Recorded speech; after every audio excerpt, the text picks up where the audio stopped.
What's going on, YouTube? Welcome to another oil painting Wednesday. Before we get started, I'd like to say thank you to our model Vinicius. Image is right there to the top left. Vinicius is an artist that I met in Baltimore while painting with an awesome group of painters. We are going to be using the Zorn palette today. This is oil paint, regular oil paint. So that consists of titanium white, yellow ochre, cadmium red, ivory black, and traditionally it was lead white, yellow ochre, vermilion, and carbon black, but that's not what we're using today. Hey Mark L, welcome, welcome. So the first thing you want to do when you are using the Zorn palette for oil paints, and of course acrylic as well, is you want to mix a couple extra colors. And I don't want you to think of the Zorn palette as a limited palette alternative to other palettes out there. I want you to think of the Zorn palette as a basis for all your other color palettes, all your other skin tone color palettes. So black and red, as you see right there, makes a brown, and this is going to be kind of like a burnt sienna type brown. Now what I'm going to do is use a little bit of the brown and make a kind of a burnt umber, raw umber, closer to a, say like a Van Dyke brown kind of color. And that's only going to be used to draw with. So I can even put that right there. That's going to be used to draw with. Hey there, Giselle, Mark L, what's going on, everybody? Next up, we're going to want an orange. So yellow ochre, I'll mix it right there, and a red. So think of the Zorn palette as the basis for all portrait painting palettes out there. It should always be based on red, yellow, and blue. Every palette should be based off of red, yellow, and blue. The Zorn palette is a red, a yellow, and the black is basically a blue. And this will get you pretty much most skin tones under reasonable light conditions, meaning like a halogen light, fluorescent light, as long as it's not like a colored gel or something like that, daylight. So you can get most skin tones out of this. So there's our little orange that we're going to use later on. There, I'm doing well. How's everybody doing today? Hope you're excited for the Zorn palette. So there you go. We've got an orange, we've got a brown.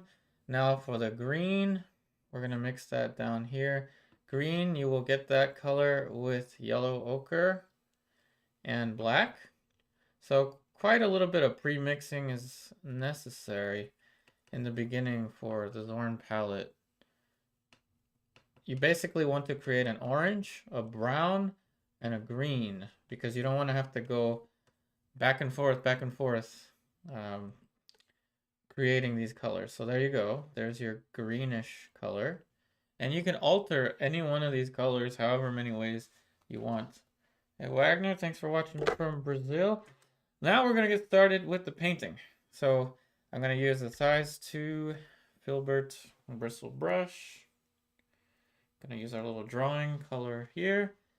And we're going to, as usual, figure out the placement of the head first.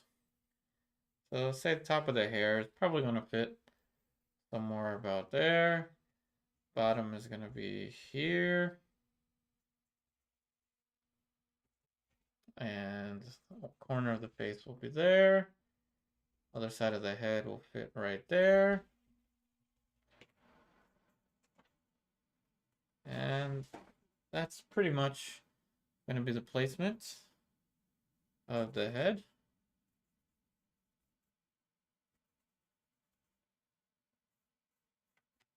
Ear, I'm going to guesstimate the ear is going to fit somewhere about there. Hairline.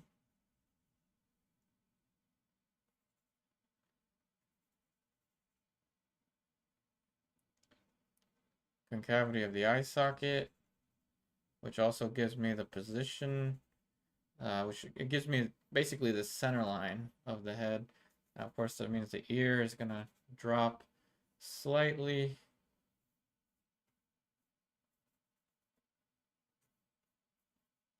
Eye socket on the other side. Nose. Simple shape for the placement of the nose. Mouth and facial hair right there. Angle for the eyes, pretty much right there.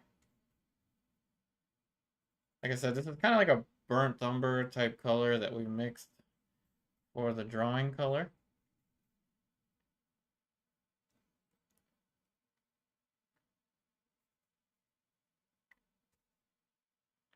So how's everyone doing today? Hopefully everyone's having a good day, morning, evening, whatever time it is for you. Now we're going to start to block in some shadows. As we do that, of course, the corrections for the ear is going to be quite obvious. And you want to work in such a way that you don't have to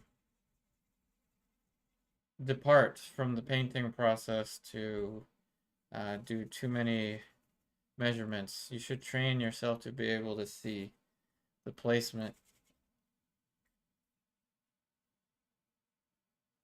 Tiring day? For me? Not so much. I mean, in the morning, I typically, so for me, it's of course 4 o'clock.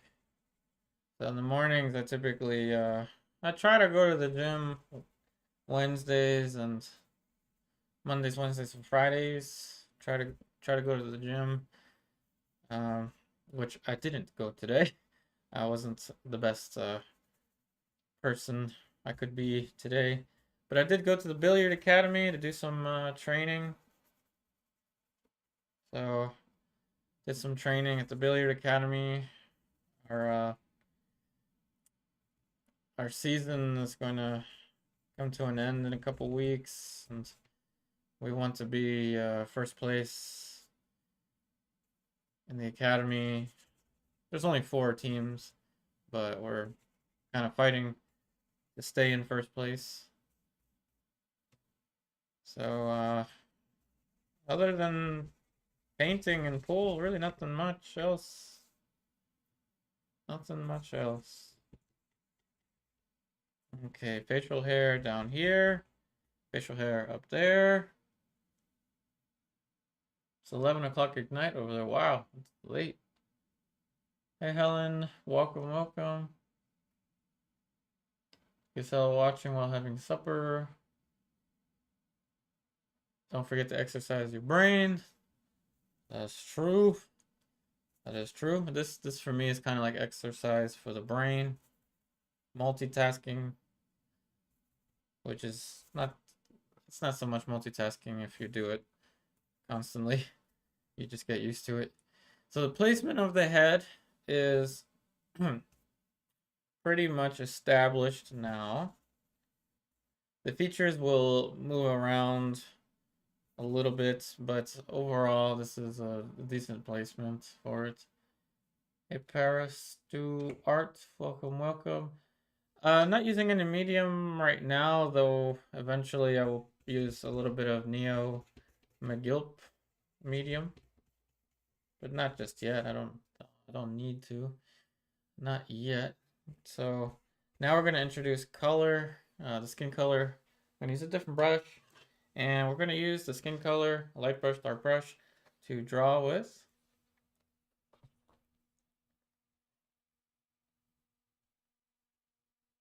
So here's our orangey color. Of course, the titanium white's kind of falling off the edge there.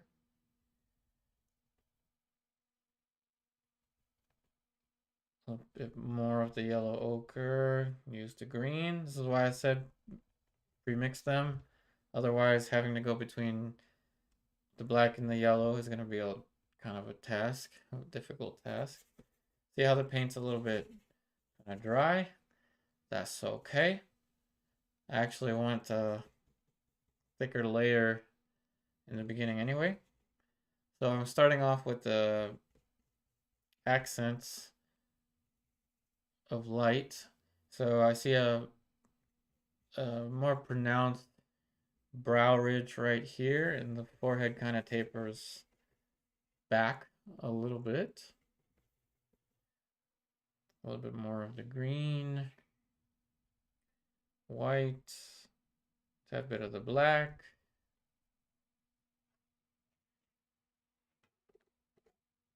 Oh, thanks, Harsh Shed.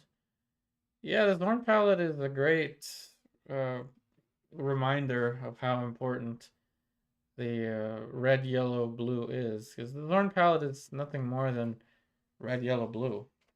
You may think, and I thought this before, that it was some kind of like exercise of an exotic limited palette that was used a long time ago, but actually this is the basis of all skin tone palettes for whichever skin tones you're working with.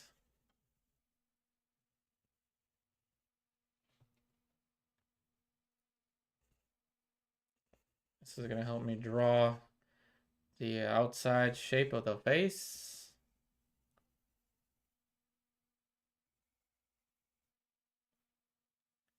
Giving me the placement of the mouth. It's going to fit somewhere about there.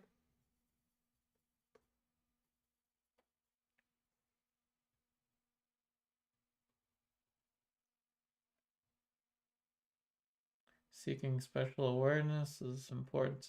Good exercise for the mind. Harshad, carbon black, cobalt red, yellow ochre. Well,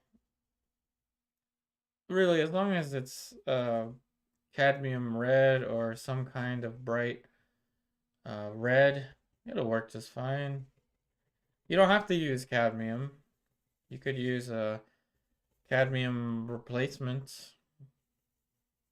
Pretty much all of the brands make a cadmium replacement.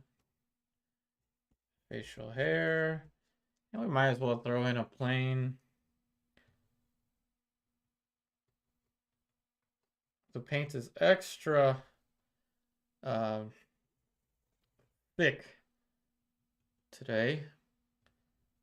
Mainly because my yellow ochre is a little bit gritty, in between dry kind of. But still I could still use it, salvage it.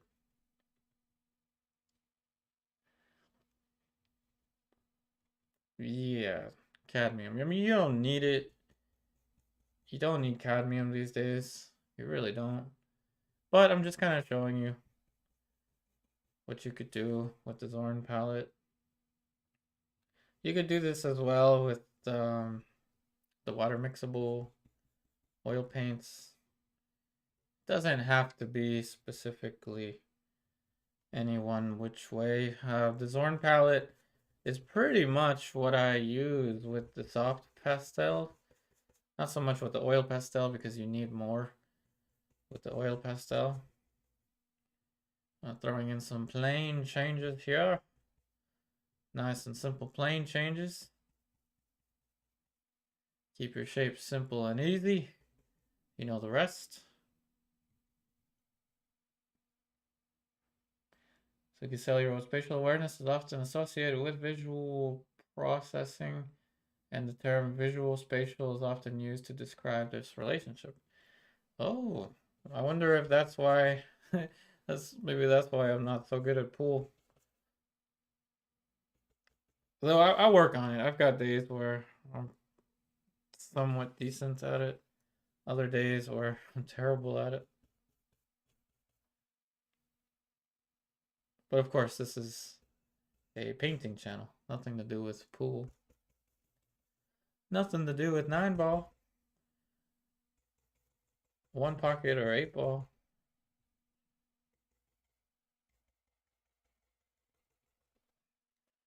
plane changes. A little bit of yellow ochre. And the greenish color.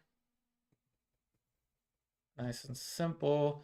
Carving out the planes of the face just like a wig maker's block. Which will show up in trivia when we get to it later on.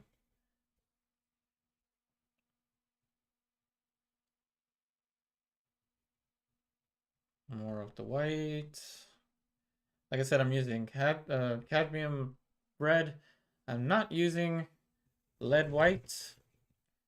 No reason, no specific reason other than the fact that this was already on my palette. I keep the palette in the freezer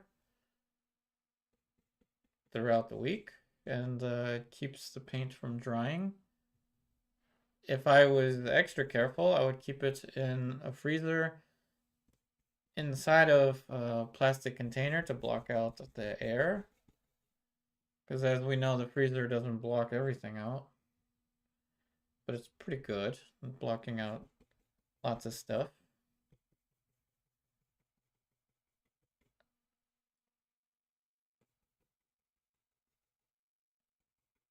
Little plane changes there. Eye socket shape. A little bit of light for the eye socket.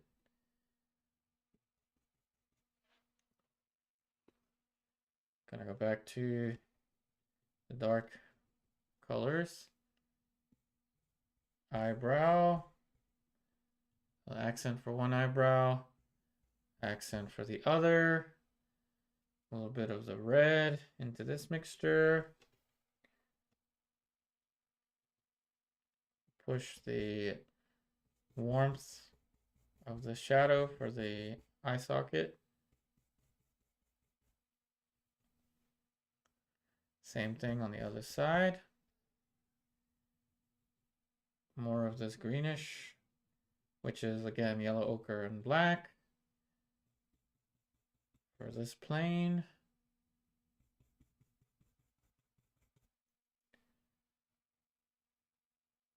Depth perception might have an effect on pool. No issues with spatial awareness. Interesting. Yeah, depth perception could definitely be a thing in that game. I mean, it's certainly a thing. Facial hair.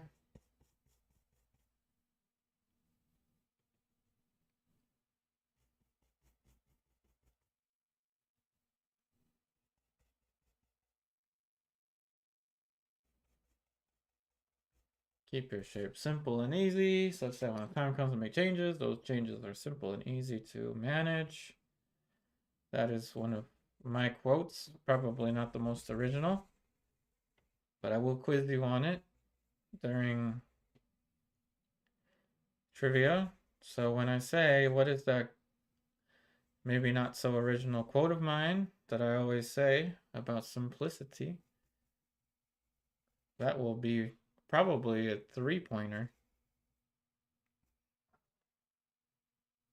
And I think I just heard a gunshot. That's not good. Something blew up outside. I don't know if it,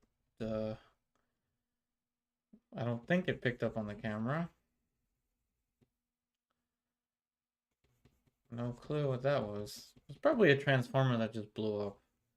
Those things always used to freak me out when I was a kid.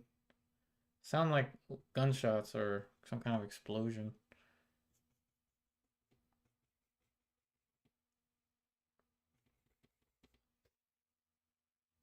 More planes. More green.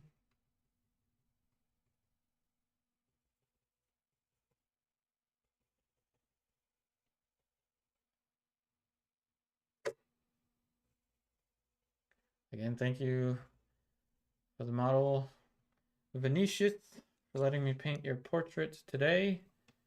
Hopefully we get to paint again sometime soon. Vinicius is an artist in Baltimore that attends a group run by a painter friend of mine.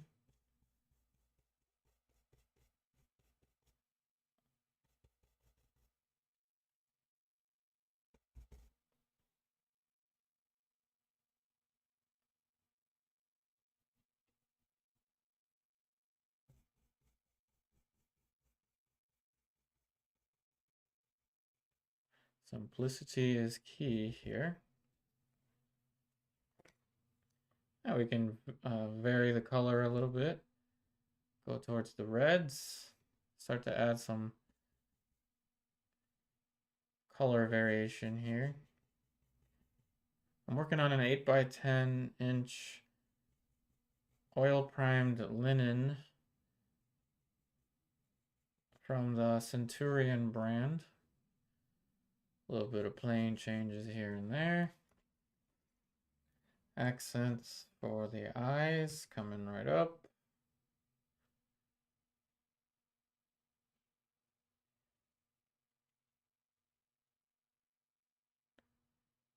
Accents for the eyes. This will help with the placements once we get there.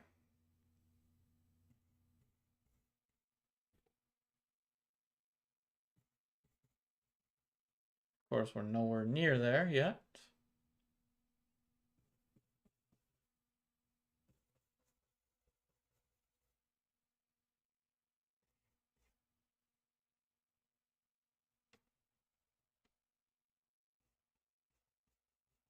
Kind of a dark reddish color. Now we're going to use the skin tone to draw with as we work around. GRGH. Any particular tips for achieving a likeness? A teacher of mine named John DeMartin would say, and I think he got it from his teacher, and his teacher probably got it from his teacher's teacher, but likeness is nothing more than the confirmation of an accurate drawing. However, another quote from another teacher of mine is, "Don't sacrifice the painting for the likeness." Another quote, I got quotes on quotes on quotes. Another quote is, "A painting is a analogy. A painting is more poetry than it is textbook." So I'm going in with the background, which is going to be a grayish green. Don't really have too many choices with what we're going to put on the background. But I need it to push this edge to the left. Like that. This is going to give me an edge that I can control. See, that shape is pretty important. Now for likeness, here's a tip. Focus on the outside shape and imagine, and again, this is all information that my teachers gave me years ago, but imagine yourself walking across a boardwalk and seeing seeing someone that you recognize from across the distance. You will actually recognize someone from their silhouette almost instinctively, meaning the outside shape of their face. You can kind of tell. Here's one way you can remember it if you're a 90s child, or maybe you raised someone in the 90s. Do you remember the show Pokemon? Do you remember when they would have, "Who's that Pokemon?" Does anybody remember that? "Who's that Pokemon? Pikachu, I choose you," whatever. And they would have just the silhouette of the Pokemon, and you'd be able to kind of guess just based on the silhouette of the Pokemon. So use that as well as a guide. Now I'm going to mix on the painting for the background on the other side. Now, because this is Zorn palette, I don't feel like having to do all that mixing on the canvas. So I'm going to just get the paint, put it on the painting. So that's yellow and black, like black and yellow, the one-hit wonder. Yeah, you remember Pikachu. Now you'll never forget about the silhouette, of which the conditions are met. I must be a poet. And I guess I didn't know it. Alright, so let's mix these on here. Something tells me that this is going to be either just right or just wrong. Let's see. That's alright. And I'm going to use this now to give me the silhouette on the other side. But you see how we can get a kind of nice and greenish color for the background? I know I typically use green for the background, but in this case, I don't really have a choice. I mean, I could go with a darker variation.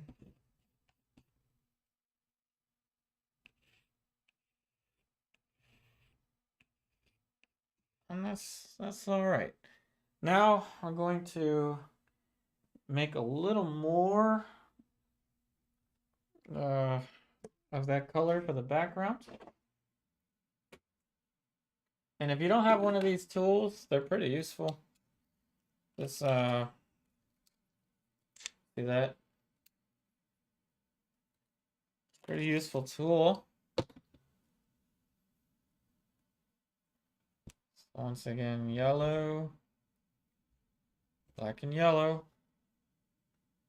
Like the one-hit wonder from 20 who knows what. That is not the right color. That's raw umber. Almost put the wrong color on there. Which basically you can get a raw umber from this. Hey there, no worries. Thanks for joining. Have a good night. This will be available for you to watch if you're interested as a pre-recorded video. But yeah, if it's 11 for you, that means 11, 12, 1, 2. This will eventually go into 2 in the morning for you. So perhaps a tad bit too late. So now that I'm happy that I have enough of this color, I can take it off the palette, use the brush to fill in the rest of it, and put this where it belongs on the palette. Now we're going to get a bigger brush and add a little bit of medium to it. Neo McGill medium, which is a gel-like medium. You can see it here. It's a gel-like medium.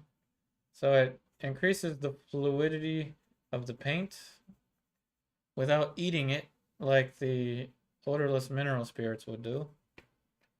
Again, I'll add a little more. See this? It's on the brush. The clear gel. One thing I don't like about the Zorn palette is getting cadmium red on my fingers. That's kind of one of the things that you have to be a little mindful of.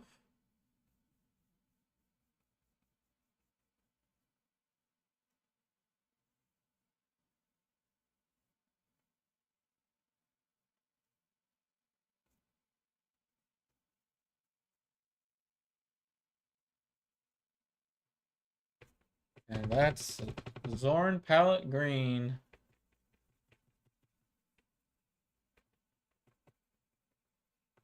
And we've got plenty of it to fill the background.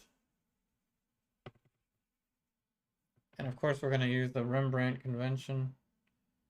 Light against dark, dark against light.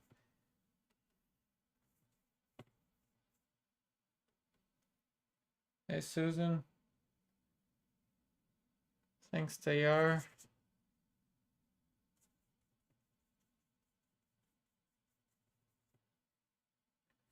A little bit of light on the background. It might be too much light, but oh well. We'll be able to work with it as we go. That's okay. Now we're gonna go in with black and the brownish color. Same brush. I'm gonna start to put in the dark values for the hair.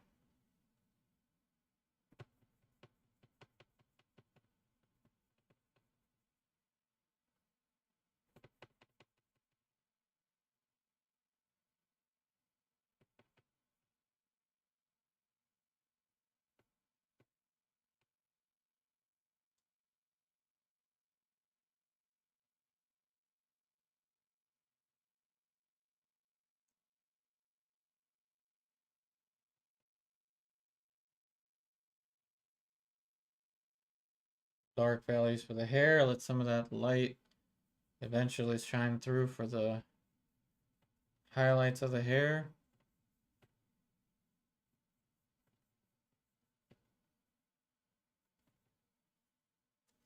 Now, of course, the ear is going to need a darker value. I'll add that reddish color. And we'll get to it as we go. As we move along. A dark reddish brown. Following the silhouette carefully.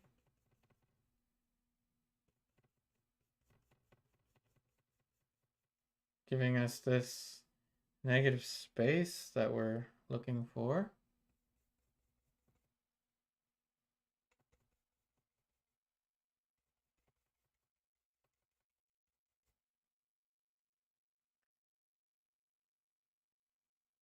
And it has kind of a reddish color because this picture was taken under natural light.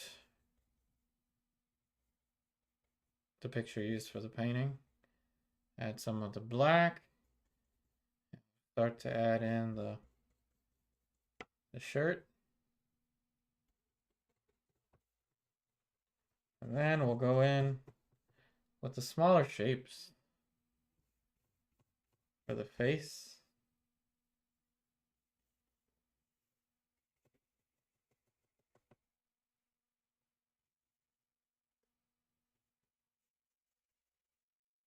Can borrow some of that dark the facial hair on the bottom.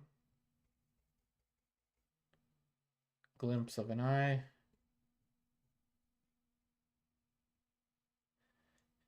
Hick our hand. A little glimpse of where the eyes are gonna go.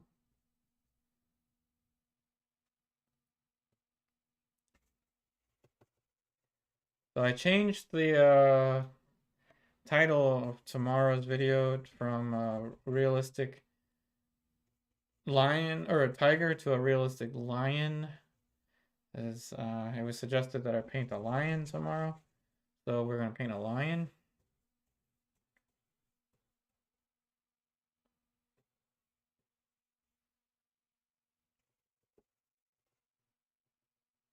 I've got the shirt blocked in there.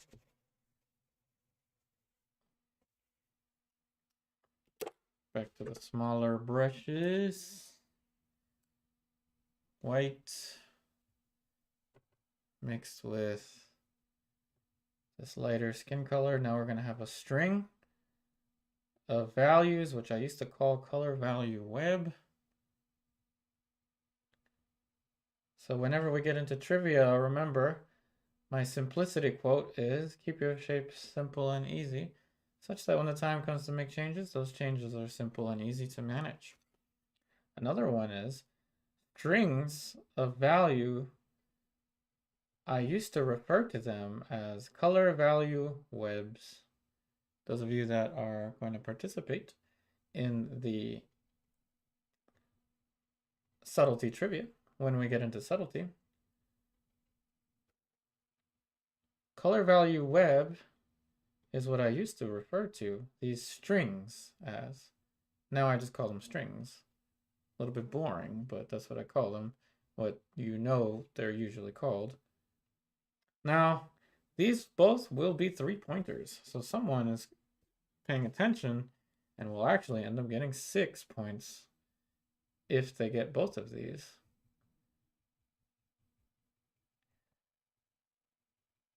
Okay, so here is our string, light to dark. And of course, this gray here, I'm going to just keep it there. And this will be kind of like a black and red mixture that we'll use as we go.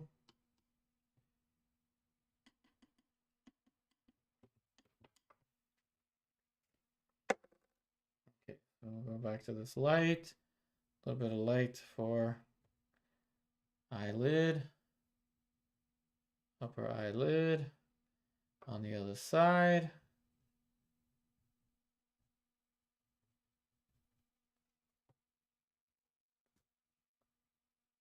Same light, tap it more pink.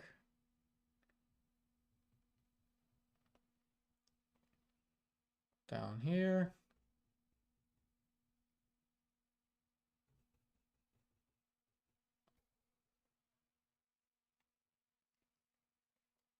Now we're gonna have a light, middle, and a dark brush. Three brushes, a light, a middle, and a dark. So this will be the middle.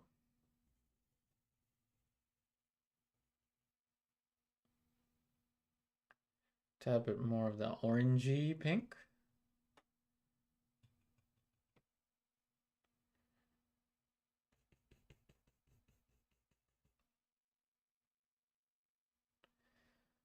Tap a bit more of the orangey pink. So this is the middle value range.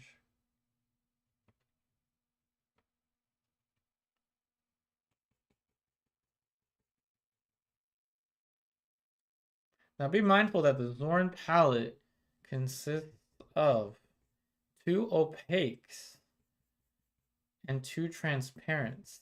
The darker you go, by pretty much default, the more transparent your paint will be. The lighter you go, the more opaque your paint will be. That's just because that's the way it is. Because you only got 4 colors on there. Black is transparent, so the darker you get, naturally, the more black you're gonna have on your painting. Therefore, it's going to be more transparent. So be mindful of that. You're going to need to use more paint than you think you need to with the darks. When you join the dark side, you're going to need more paint.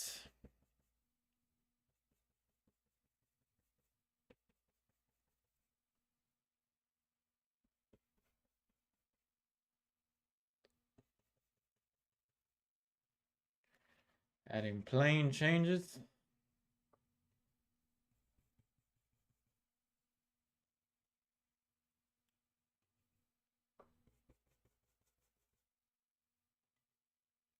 As we go.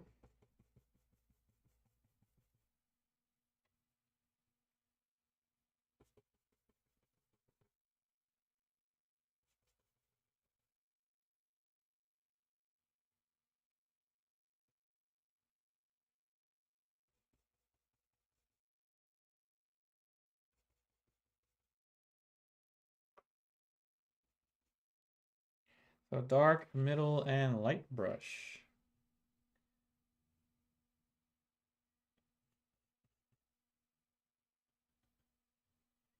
This is going to be kind of a greenish brown.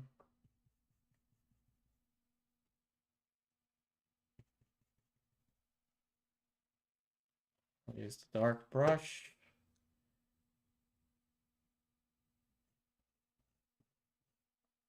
So we're building just like a wig maker's black. Another quote from Sargent. We can also use this for the light on the hair.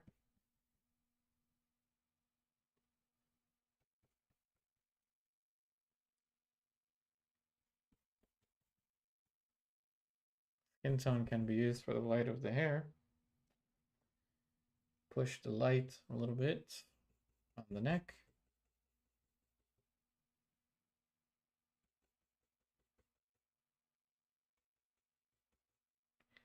Remember the gray that we had here? So with some skin tone, we will create the sclera. Our guesstimation for the sclera.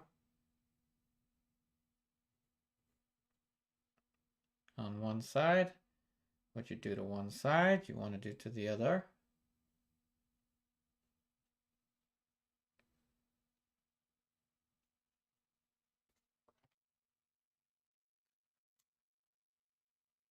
Dark brush.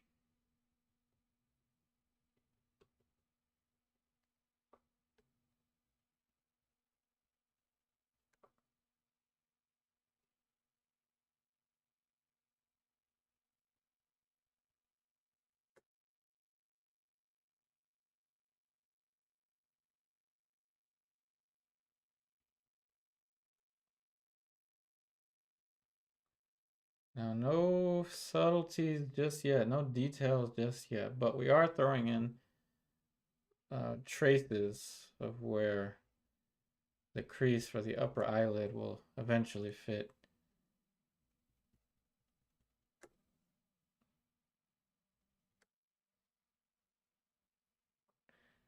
Hey Eddie, thanks.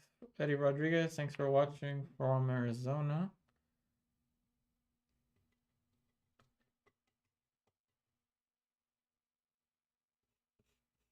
Some plain changes for the nose.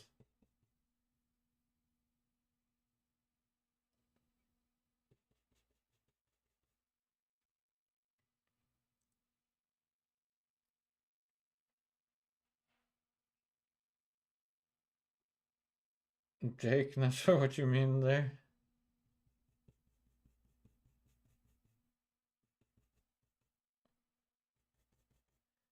More plain changes for the nose.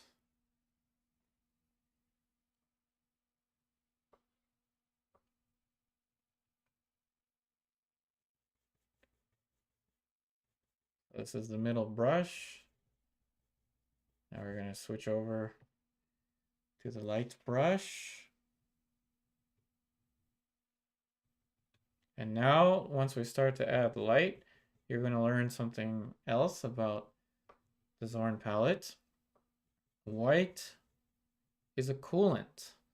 So if you're using the traditional Zorn palette with lead white, it'll be a tad bit different because lead white tends to be a little bit warmer.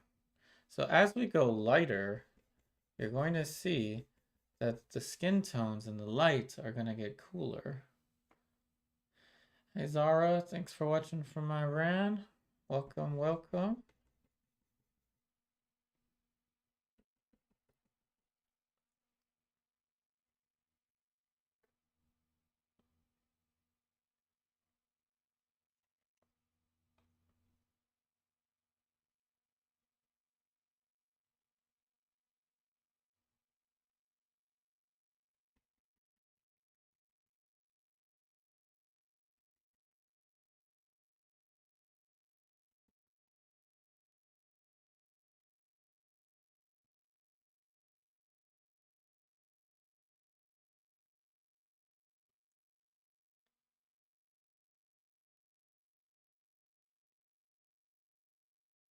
Oh, thank you, Jay Hanyola.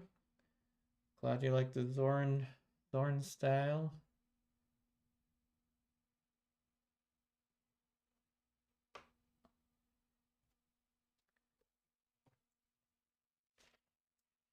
Now, all these skin tones are naturally going to get cooler as we work our way into the lights. We'll also start to add subtlety and more structure as we go. It is a good idea. It is a good idea to keep a background brush because you will adjust the background as you go. The background becomes part of the equation. So you want all of these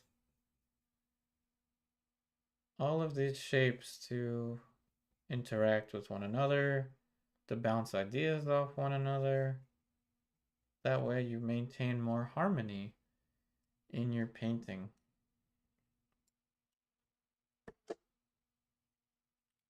I will use the middle brush, Deja Vu. Tad bit more light out here.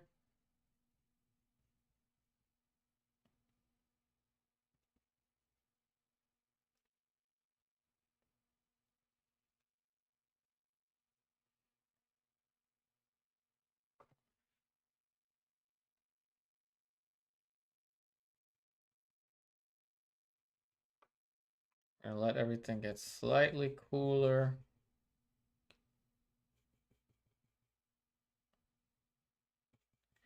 By using the white. Except for, of course, here, it's going to remain a tad bit warmer. Background brush.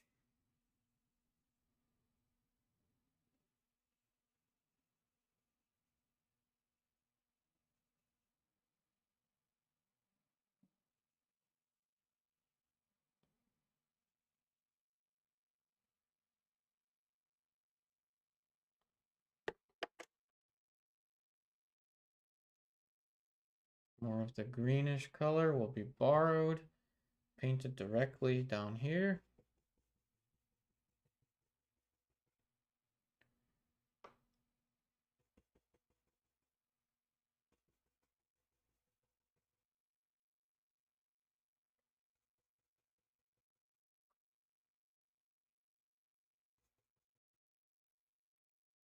Again, we'll borrow that, the side plane of the nose. So here's where we're drawing with the planes. As we add more information, we continue to develop the form.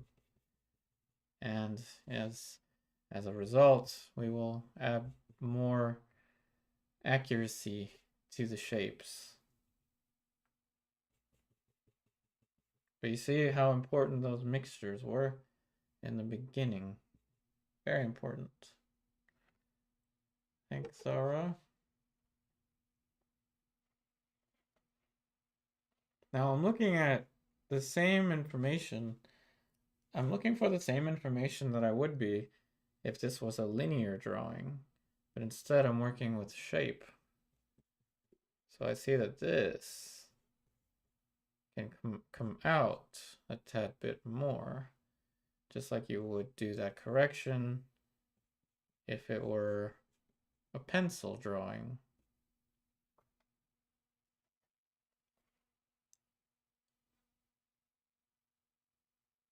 Thanks, Sarah.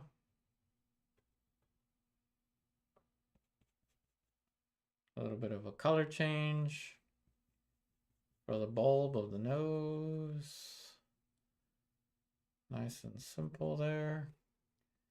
Now there's going to be more light around the tear duct here.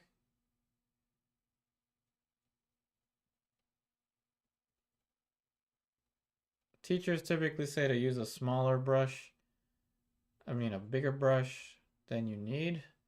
The reason that is they don't want you to get into too many details too soon. That's the primary reason why. Now what once looked like a line, it's going to have some form in it. Soft edge there for the eyebrow.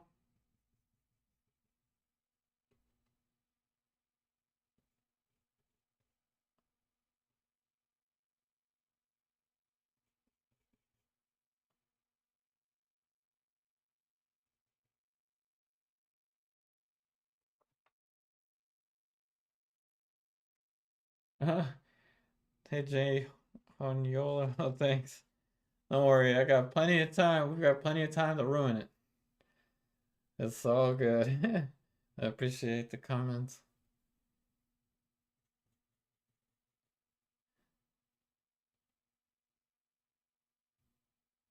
Now everything is blocky, as you can tell, very controlled.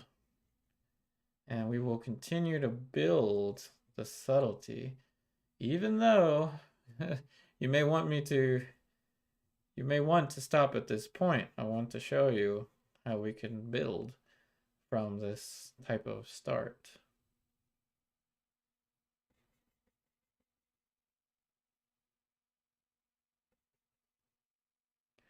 And I will raise the light sensitivity now.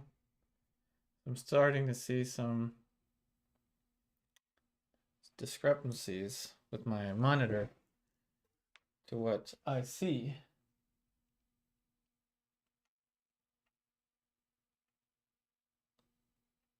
Too much. Okay, there we go. It helps to have a camera of which you can do stuff like that.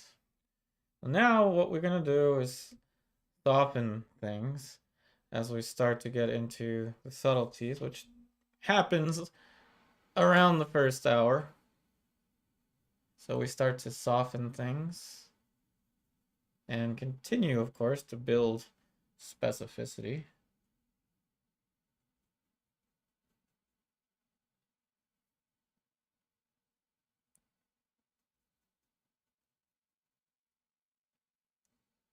But if you break things up too early, the overall big picture can get lost.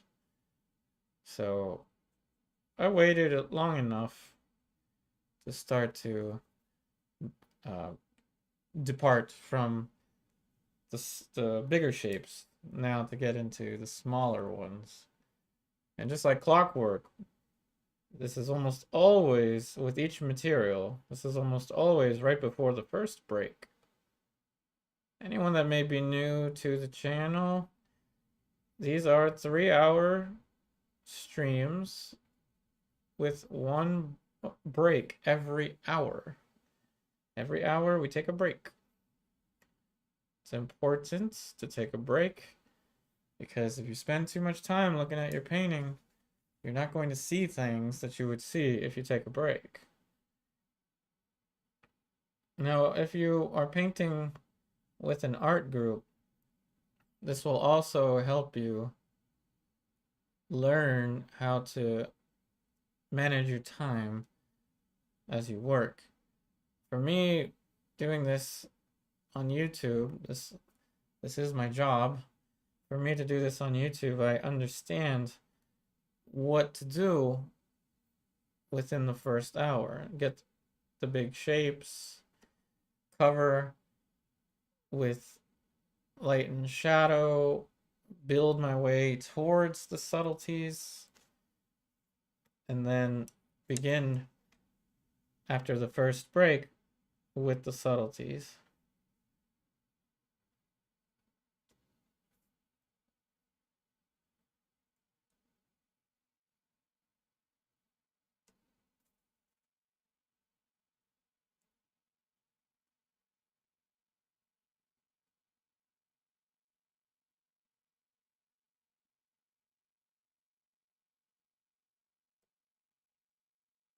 So as you see, this is a precursor to what we're gonna do when we return. But we still got 6 minutes before the break. Add some of a greenish color. As you see, we're subdividing planes.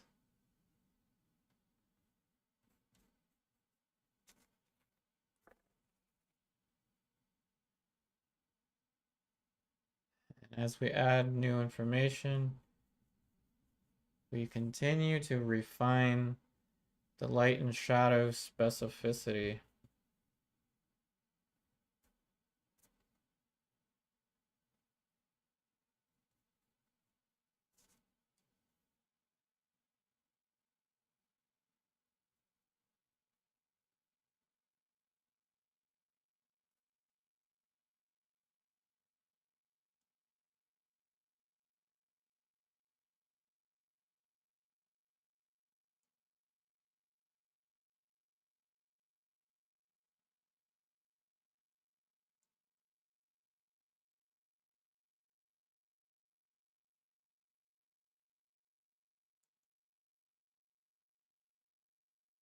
Making sure that shadow is very strong.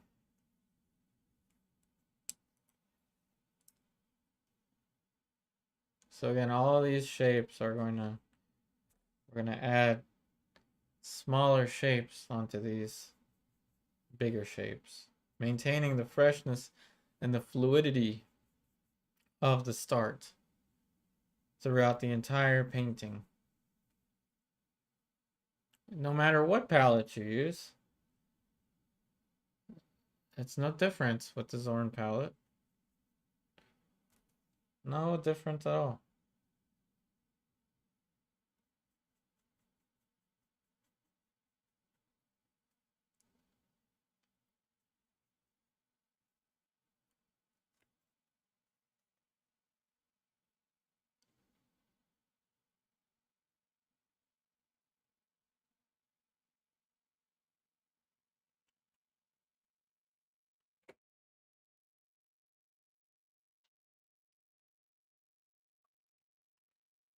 A little hint for the light, the highlight on the nose.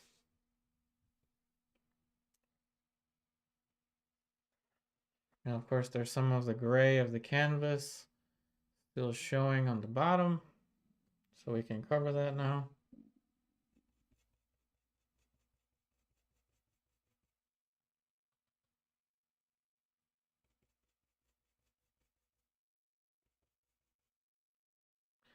And just like Nelson Shanks would say, and with respect to working on a gray, it makes your lights look like lights and your darks look like darks.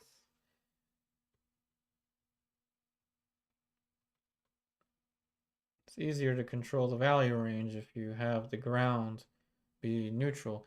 But also, having a cooler ground for portraiture is better because it makes the warmer colors that you put on top appear stronger, more vibrant.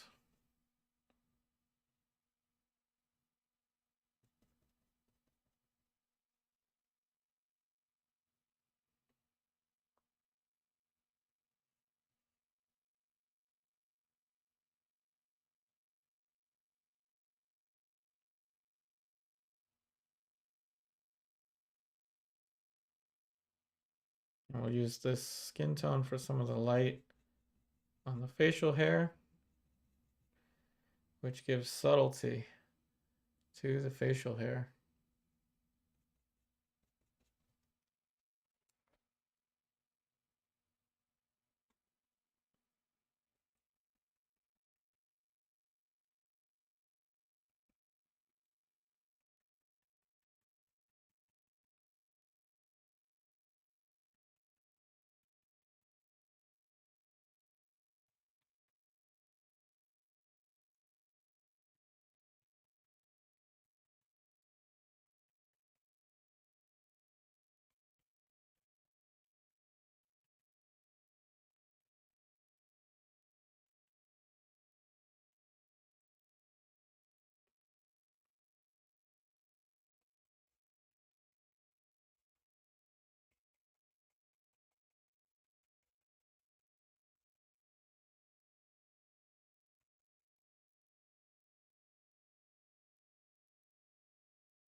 Okay.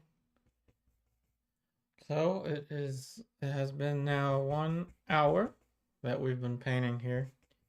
We're gonna take a break.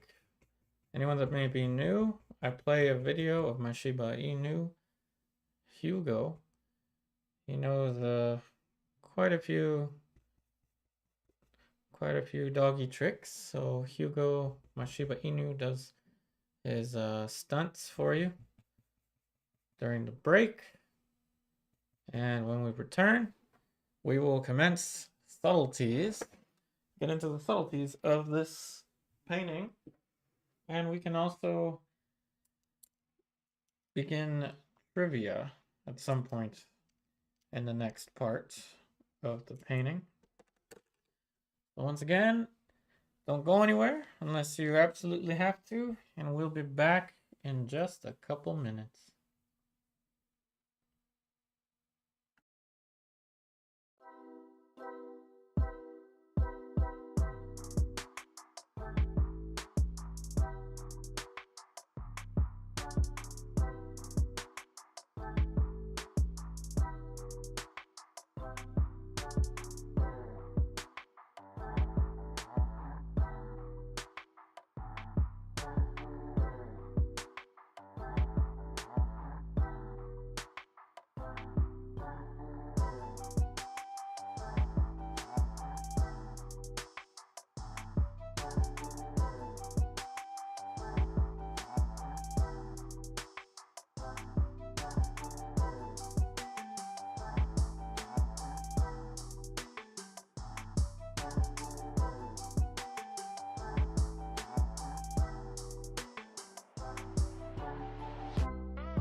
Alrighty then, we have returned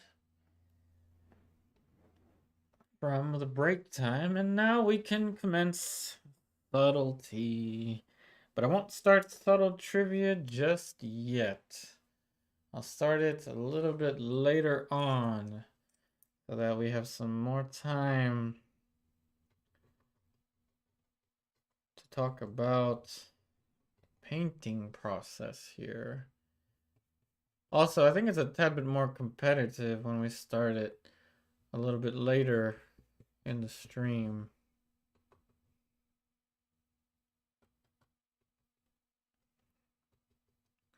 So as I start to subdivide these shapes, I'm looking at every single one of these planes, and the thought process is what now looks different on my painting versus the model.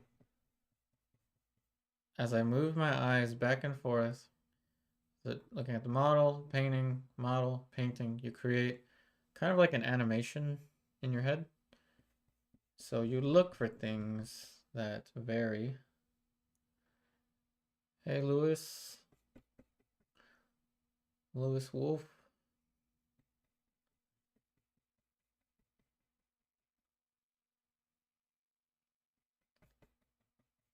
So we look at things that jump out, that are different, things that we can adjust as we go.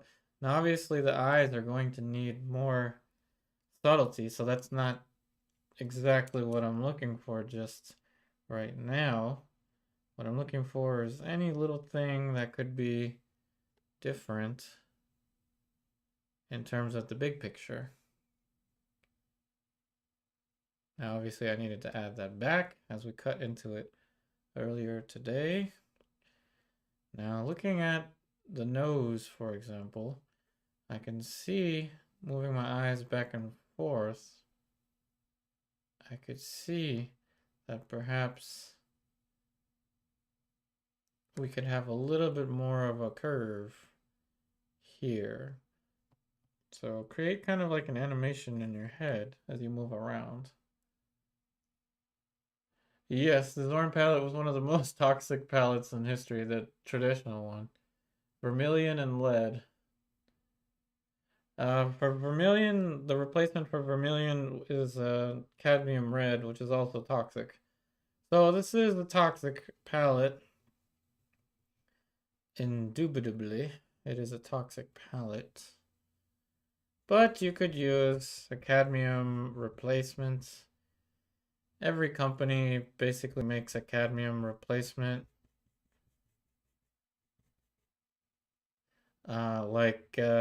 Winsor Newton has a cadmium-free red. So you could opt for something like that. You could also just get Winsor Red, which is a synthetic red, probably some kind of naphthol or something like that.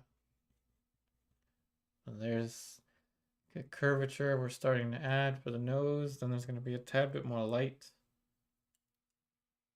Kind of like a bridge working its way towards the nose.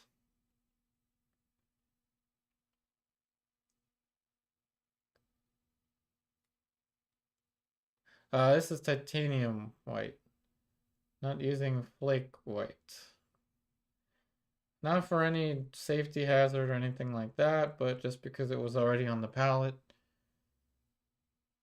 So I just decided to use it.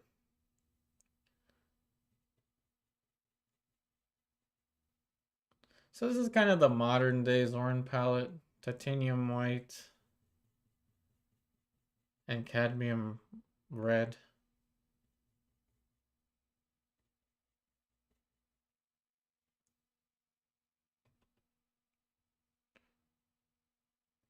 So that's the little bridge there, connecting the side plane of the nose.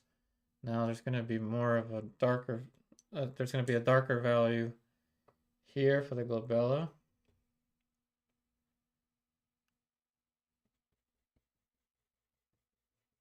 So this is also part of the subtleties, but not the rendering of it yet.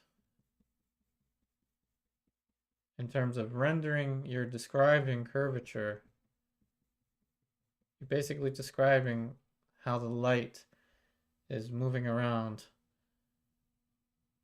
Of course, I don't mean it literally, but how the light appears to the eye.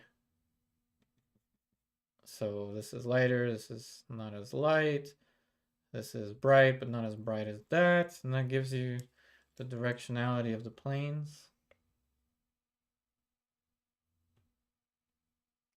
We're gonna have to mix a little more of that orange. So yellow and red. Mix them together, you get an orange. And I like to have these already pre-mixed on the palette, especially for the Zorn palette. Every portrait palette should consist of the Zorn palette, in my opinion, which is simply just a red, yellow, and a blue.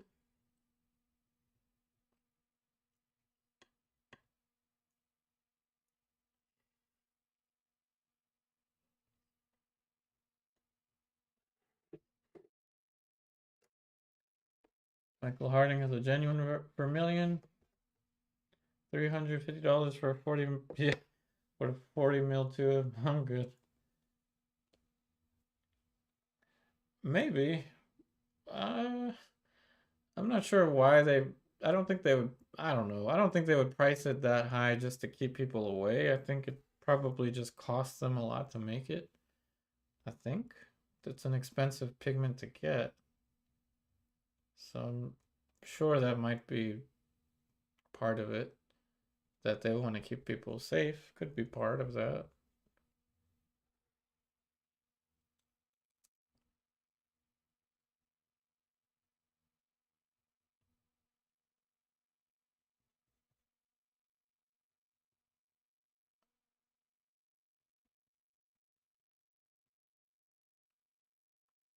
But everything in life is toxic to some degree. You could drink too much milk and have some problems with that. You could drink too much water. So everything in life can be a little toxic. But definitely don't want to accidentally ingest some cadmium. Like I used to say, just don't eat it and you'll be okay.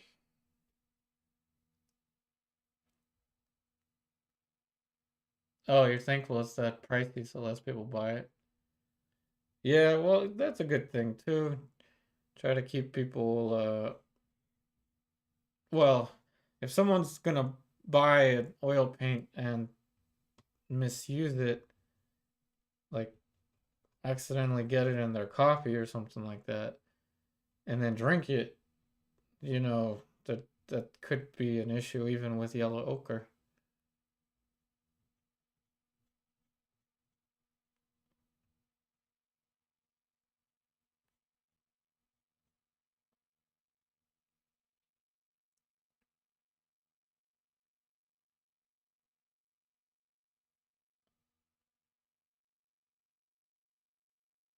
These paints were made for painting, and that's just what they'll do.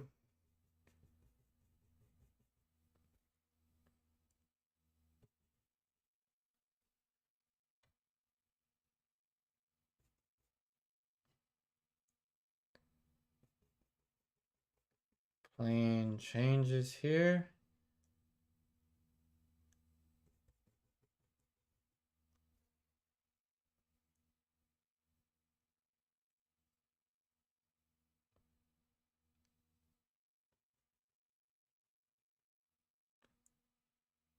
Dare I say, pretty much like the watercolor that we did yesterday. I know that some areas are going to be easier if I cover them with a more kind of a flat, broad plane and then cut or chop into them. Let's see. Lucy, what paint color is the most accurate to your personal favorite color ever, even if you don't use it? That's a good question. My favorite color is brown. Not a specific brown, just my favorite color is brown. Just kind of a earthy color. Um, a pigment that's the closest to that for me would be raw sienna. Yeah. No, burnt sienna. Burnt sienna would be the closest to brown that I can think of. Of course, there's Van Dyke Brown and raw umber and all that, but I think burnt sienna is the closest. That's a good question. Alder, have you ever paint a mini portrait? Oh, no, not really actually. I've never done like a tiny portrait. I've done small portraits like where the head is like this in figure paintings because it's part of the figure painting. But not just a small portrait, tiny portrait on its own.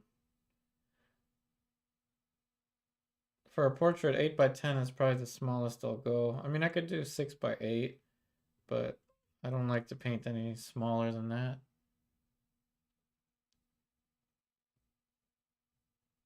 You just need smaller brushes, and it can be kind of difficult to see the drawing, the specificity of the drawing. So you may end up needing a magnifying glass to do it.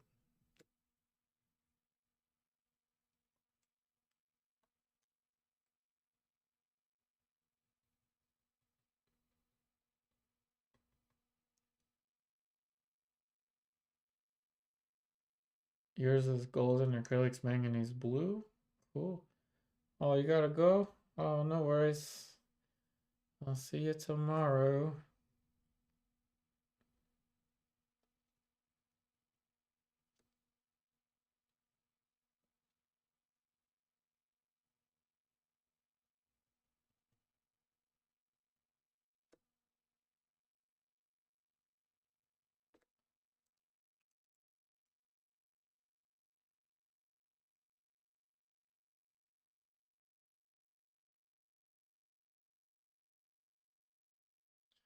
Now, obviously, I'm gonna get into these smaller shapes with the sable brush later on, but I'm just kind of trying to see how much I can do with these bigger size 2 brushes. Now, obviously, that's probably the limit of what I can do with these bigger brushes because as you saw there, the brush is just too big. It goes and it subtracts, so a little more subtlety in these big planes, and then we can get into the smaller stuff.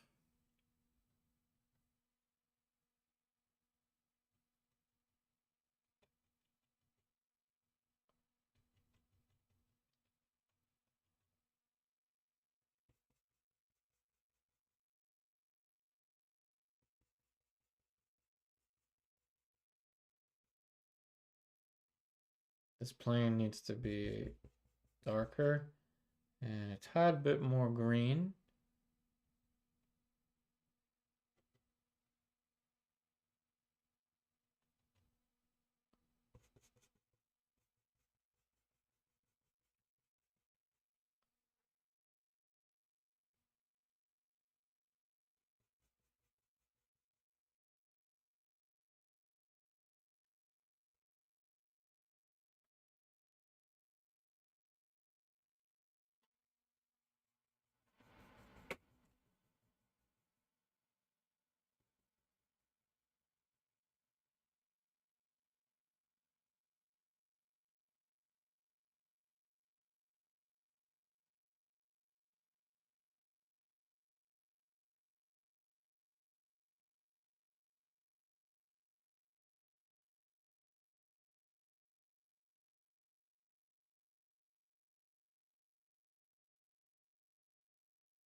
We're getting there. And this edge is what I'm trying to focus on the most before getting into subtlety. I mean, with the sable. This is already subtlety, but before I transition into the sable, I want to make sure that I figure out this edge.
All right. I think that's good enough. So I'm going to switch to the sable.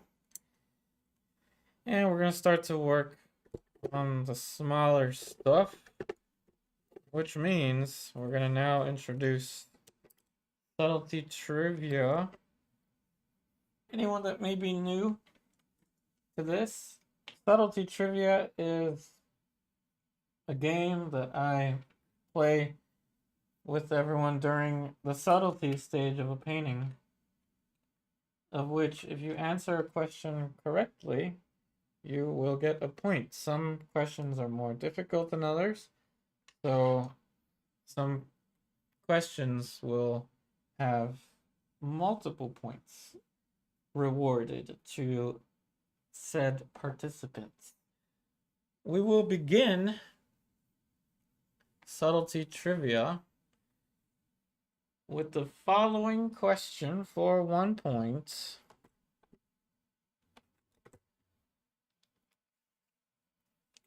What is the name of the era of painting of which Monet was a part of? Monet was a part of what painting movement?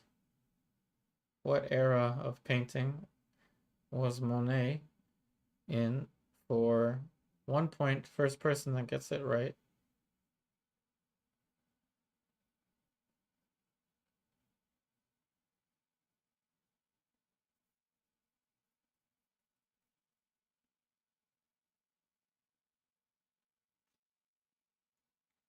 Mark L gets the first point. Impressionism is the art movement or era that Monet was a part of. I mean, he was a big part of it.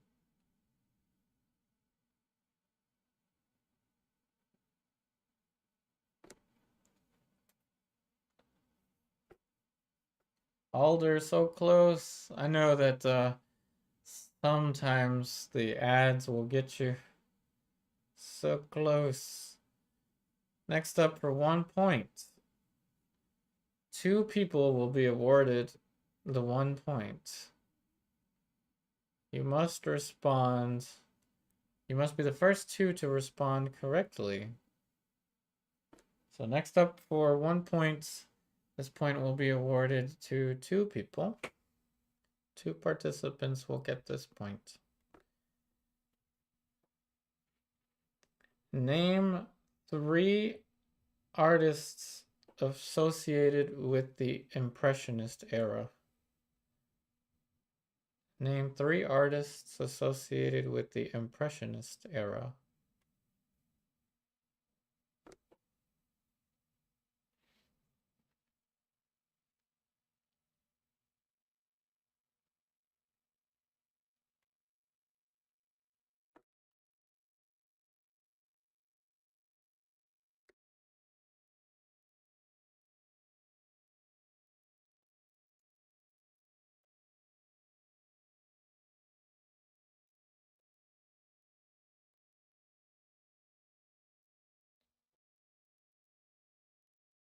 Okay. I think I said 3.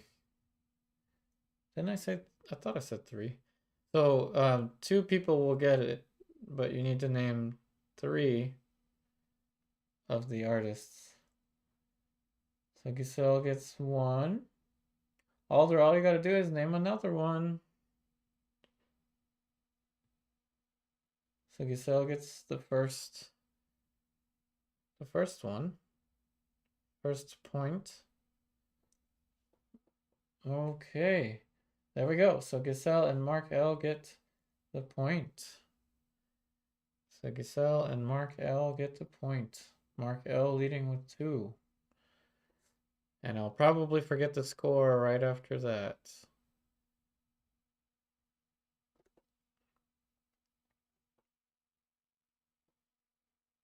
And stay tuned for the big ones. 2 questions will be worth 3 points each. And I mentioned the answer to those questions earlier in the stream. So next up, for 1 point to the first participant that responds with the correct answer. Only one person will get this one. Only one person will get this point.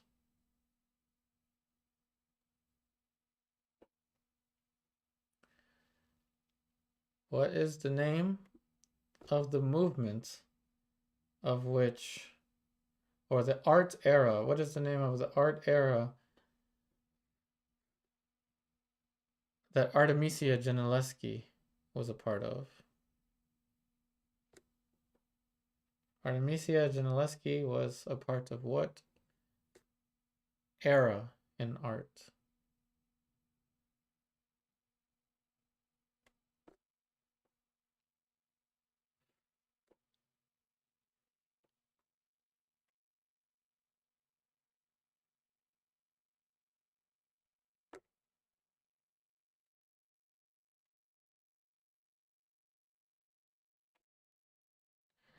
Baroque.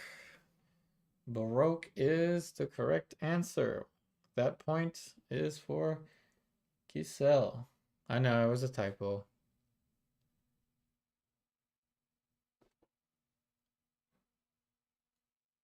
Okay.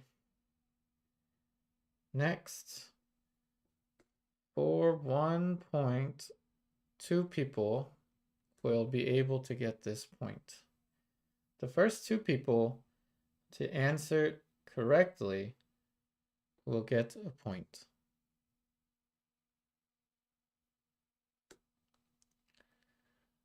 Name 2 John Singer Sargent paintings. Name 2 John Singer Sargent paintings. The point will be awarded to the first 2 to answer correctly. Name 2 John Singer Sargent paintings.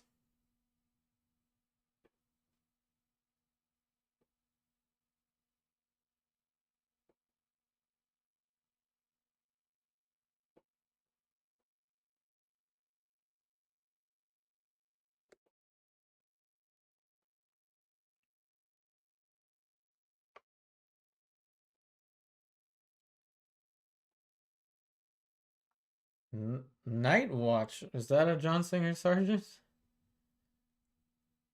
Mr. Fitting was a Nelson Shanks. I was talking about John Singer Sargent. Alder got 1. Lady Agnew. What is the next? Synagogue is 1, but what is the next?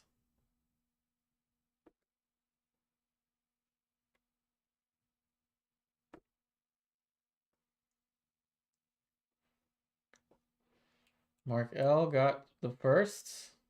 Madam X and Head of a Capri Girl. Alder and Giselle only need to name 1 more. Let's see between Alder and Giselle who names another Sargent painting.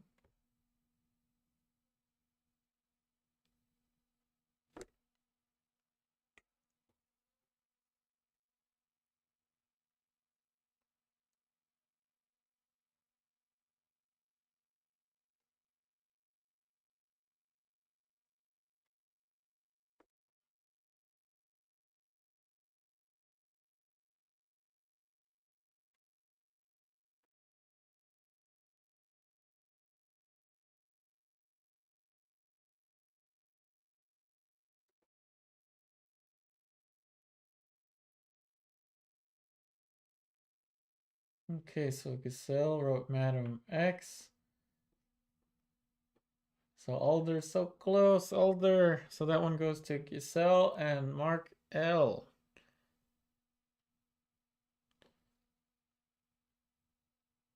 Next up for 1 point. Next up for 1 point.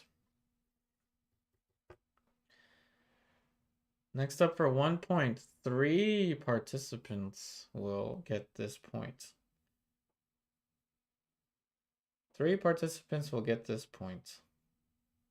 Name or describe the most logical way to start a portrait painting. 3 participants will get this point. Describe in your own words the most logical way to start a portrait.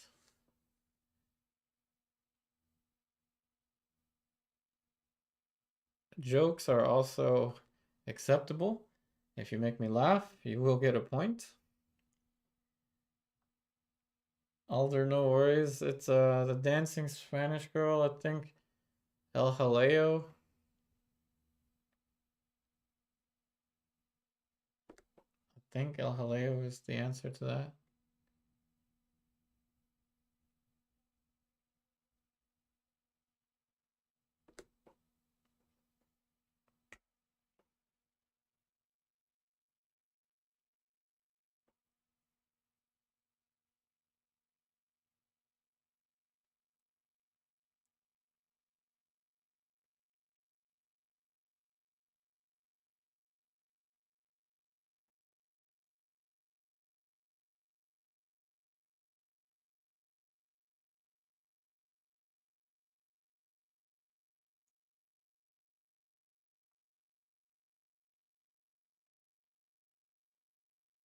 Okay, Mark L gets the first. 2 more responses are available for 1 point. 2 more participants will get this point.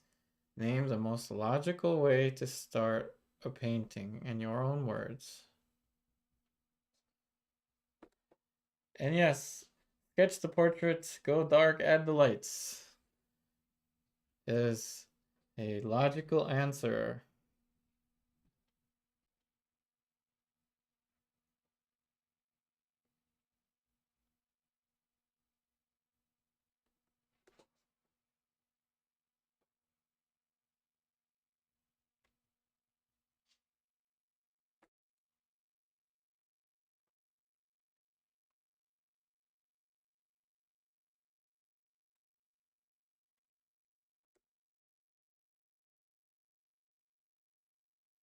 As we subdivide these shapes with the sable.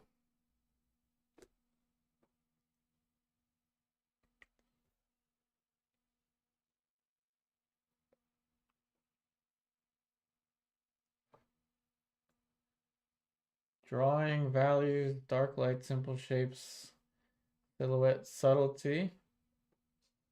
And then Hansel Dog wrote sketch the painting first. All valid responses. So that is the three people that received the point. Mark L, Giselle, and Hansel Dog. Each get a point. And now commence drum roll. Drum roll. Let's drum roll with the brushes. Okay. Theatrics aside. Earlier in the painting, I described simplicity in the painting. What is my quote with regard to simplicity? For 3 points. First person to write this down. Only one person will get the 3 points. What was the quote that I mentioned? The quote that I made up about simplicity.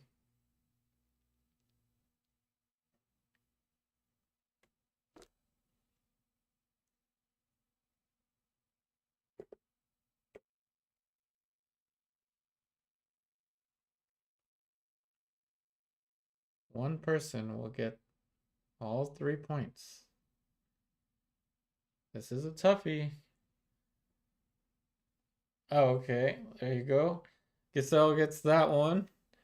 Very quick typing there. 3 points goes to Giselle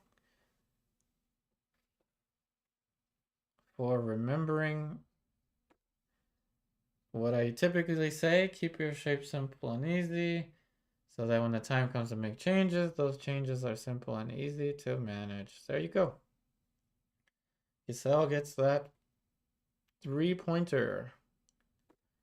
3-pointer goes to Giselle.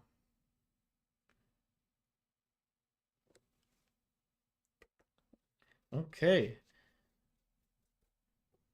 I won't put the next 3-pointer yet.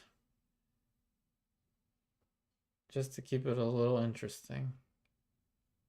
And I think I may have already forgot it. Whenever I remember it, then I'll bring it to the stream. Next up, for 1 point. The point will be awarded to the first 2 participants. So the first 2 participants to name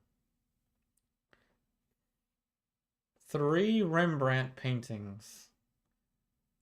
2 participants must name 3 Rembrandt paintings to get 1 point.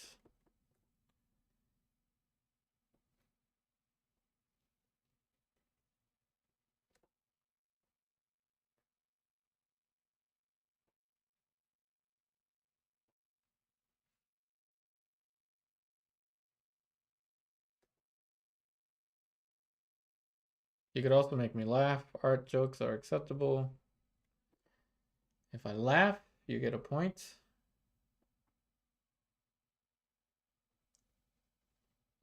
Rembrandt self-portrait times 3. Okay, that one was that was a joke. That was a good one. Rembrandt did so many self-portraits. So you get a point for making me laugh. You could also still name 3 Rembrandts to get a point.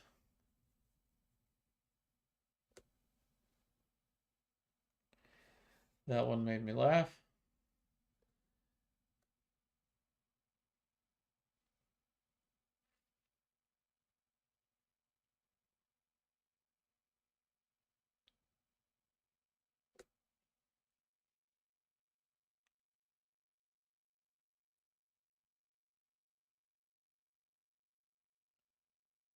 All you gotta do is name 3 Rembrandt portraits. Or paintings, sorry. 3 Rembrandt paintings.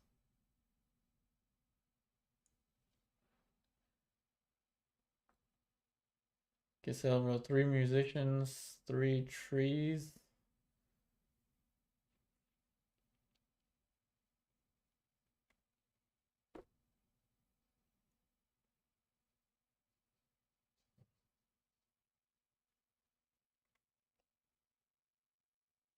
I'm sure he must have titled something 3 trees.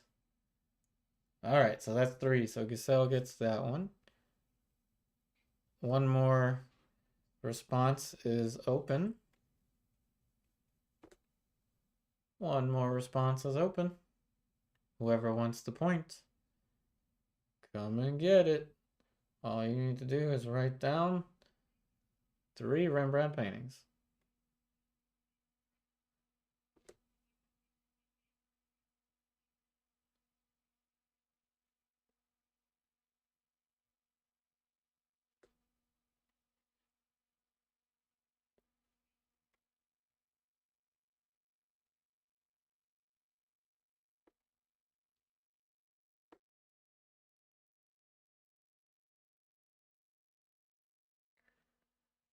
Mark Elrod bust of an old man, Rembrandt laughing, Andromeda chained to the rocks. Sounds like a reasonable response to me. So Giselle and Mark L get that point. Very close between Mark L and Giselle. Next up, for 1 point. 3 responses are allowed. So 3 people will get this 1 point. 3 people will get this 1 point. Right? The night watch. No one said the night watch. 3 people will get this 1 point. So for 1 point, 3 responses are allowed. 3 participants will get this 1 point. Ready? This is a logical question. So answer in your own words the most logical response to the following question. What is the #1 mistake that beginner artists make when they begin portrait painting? What is the #1 mistake that beginner artists make when they begin portrait painting?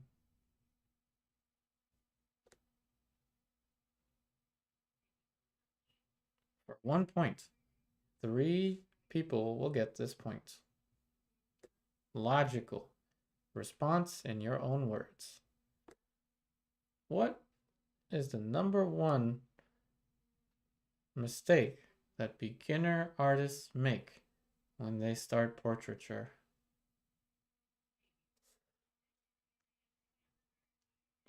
Hansel Dog gets that one first. Not being able to draw. Lose the tones, meaning lose the values. That makes sense. Hansel Dog, Mark L get a point. 1 more point is available.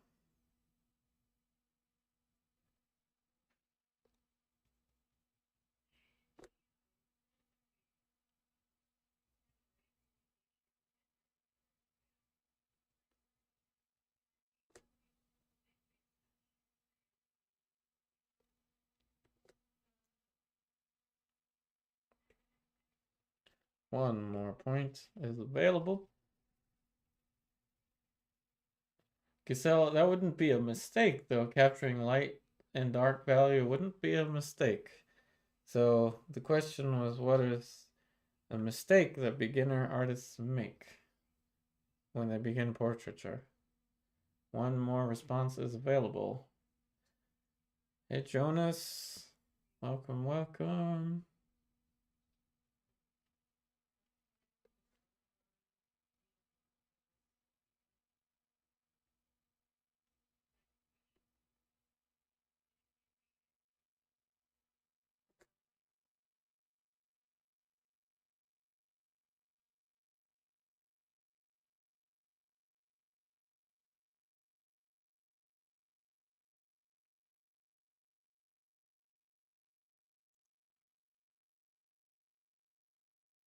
Color mixing.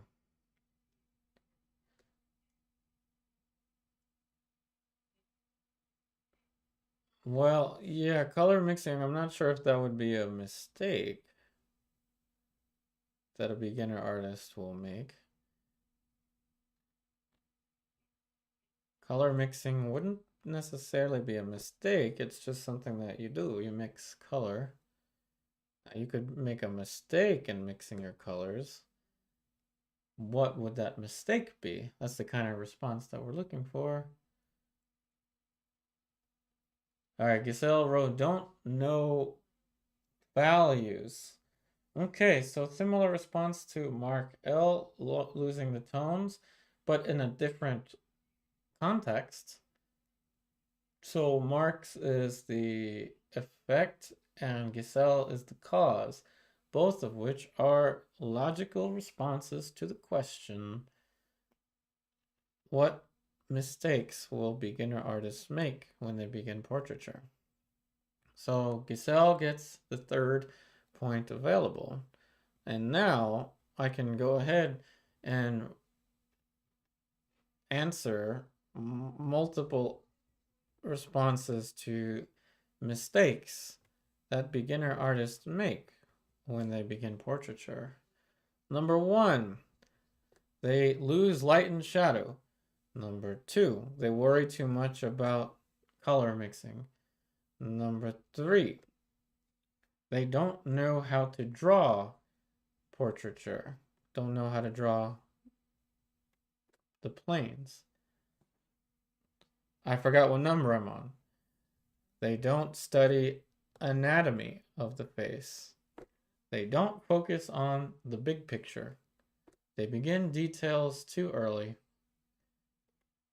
They don't stand back far enough. They don't work from life ever. They paint people that they know.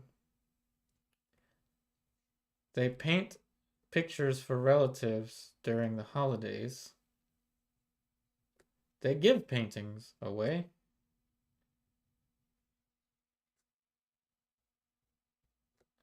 They don't spend enough time. They spend too much time. So these are all mistakes that beginner artists make when they begin portraiture. Though the list goes on, and all of us are guilty of making these mistakes, not just beginners. Next up, for 1 point, 2 people will get this one. 2 people will get this one.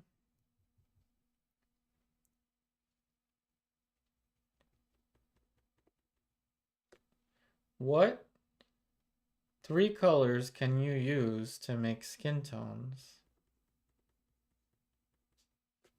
What 3 colors can you use to make skin tones?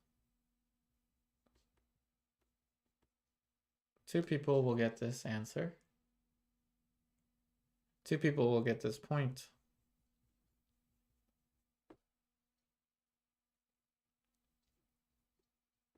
What 3 colors can you mix to create skin tones?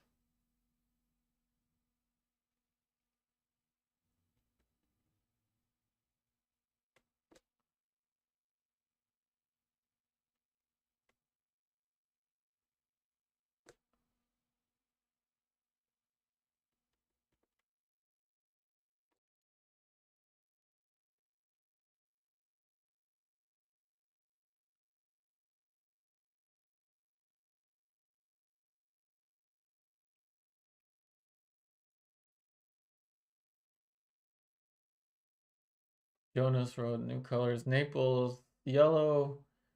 You bought a new Naples yellow. Red, it's a good skin color. Naples yellow red? Never heard of that one. A yellow red?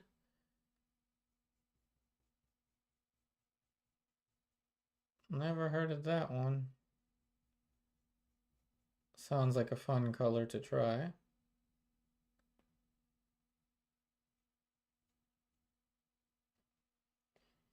Red, blue, yellow, red, yellow, blue. Well, it's a different order, so I guess we can take that. Mark L and Giselle, different order. We could take it. Next up for 1 point. Next up for 1 point. First person that gets the answer correct gets the point. First person that gets the answer correct gets the point. What is the most expensive painting ever sold? What is the most expensive painting ever sold up to this date? Most expensive painting ever sold up to this date. Oh, it's from Van Gogh watercolors. Cool, I didn't know that. I'll have to look for it, Jonas. It's number 224.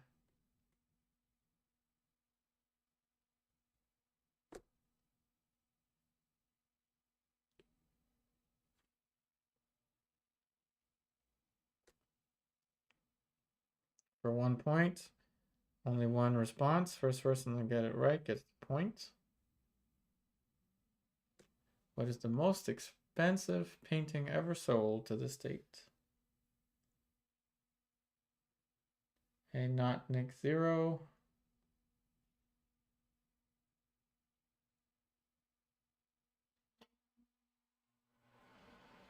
You're trying to paint but just can't. Best thing to do if you're struggling with painting anything, best thing to do is to take a step back and repeat words of positive affirmation. I can do this. I am a great painter. I am an excellent painter. I am a professional painter in progress.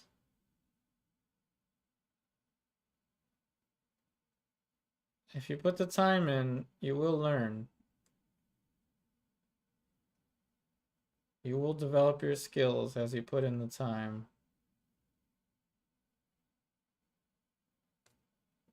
Anyone that's struggling with painting, I want you to repeat words of affirmation. I can do this. I am a great painter. I am a professional in progress.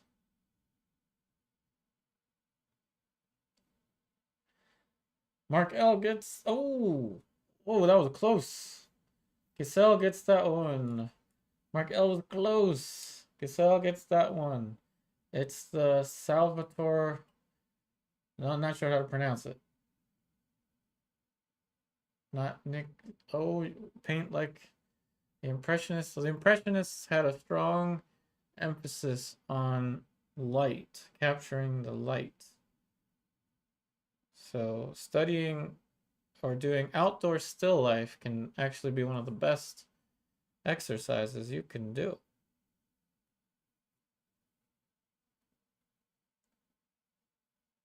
No worries, probably just a typo. No worries, I would have done the same thing. I would have done the same thing. Alrighty then. Next up for 1 point. The 1 point will be awarded to two participants.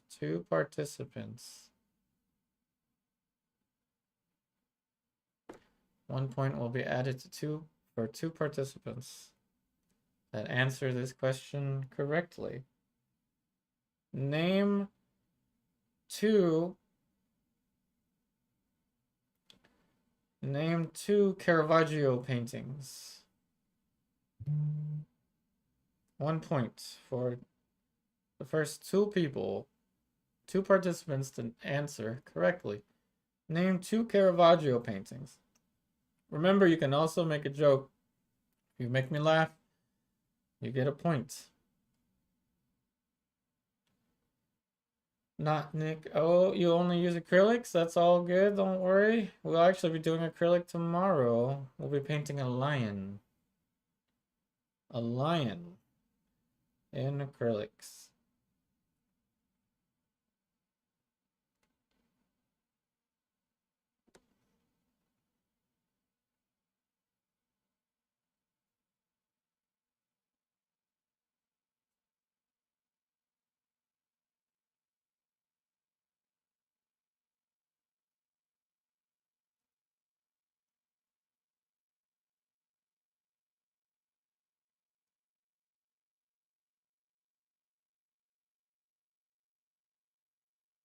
All right.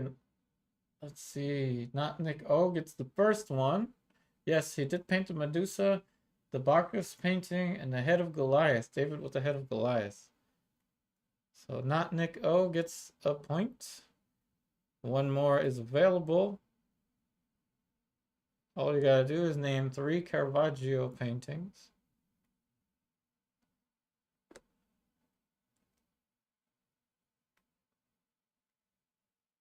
Oh, thanks, Hansel Dog. No worries. The Judith beheading Narcissus. That's a pretty good painting as well. I think it was 3, wasn't it? Did I say 3 or 2? I don't remember. I need to start writing things down. Story of my life. But I think I said 3. I've been keeping it consistent with 3. 3 Caravaggios. Okay, John the Baptist. So Mark L gets the second one. John the Baptist, the Medusa heads, and Bacchus. Okay, so that point goes to not Nick O and Mark L. Oh, so close, Cassell. I think it was 3. I've been sticking with 3. I wrote it down mentally that I was going to do 3.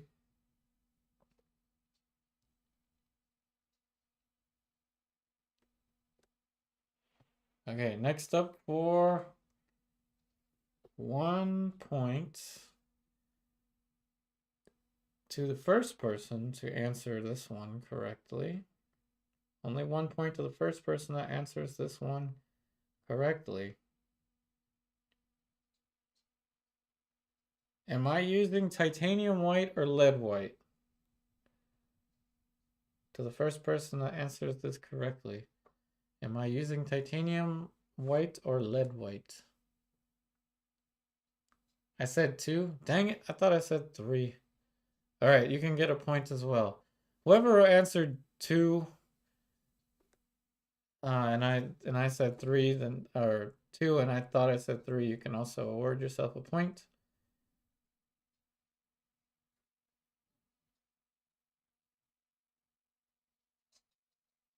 You can also award yourself a point.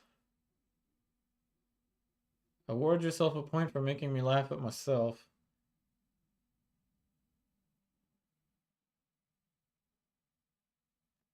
For not keeping track of things like I should. Oh, so close, Susan, but it is titanium. I'm using titanium white. Mark L gets that one. Very close between Giselle and Alder. Mark L gets that point. Next up for 1 point to the first person that answers this one correctly. Historically, what red pigment was composed of mercuric sulfide? Historically, what pigment was composed of mercuric sulfide?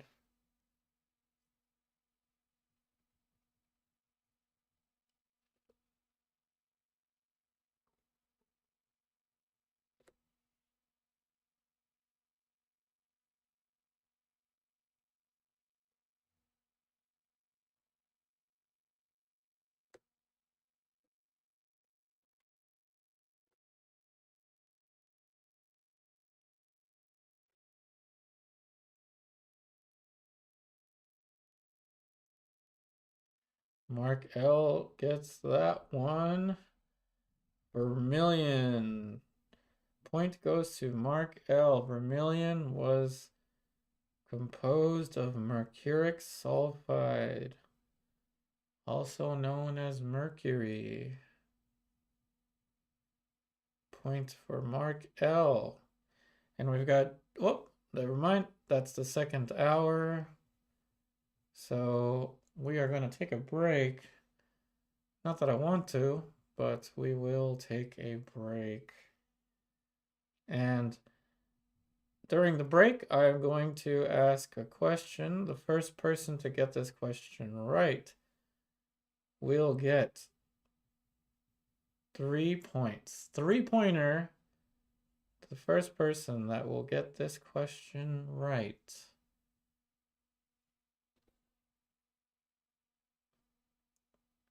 And that question will be, in one comment, list the name of 5 oil painters with the first name John. First person to answer this correctly. In one comment, list the name of 5 oil painters with the first name John.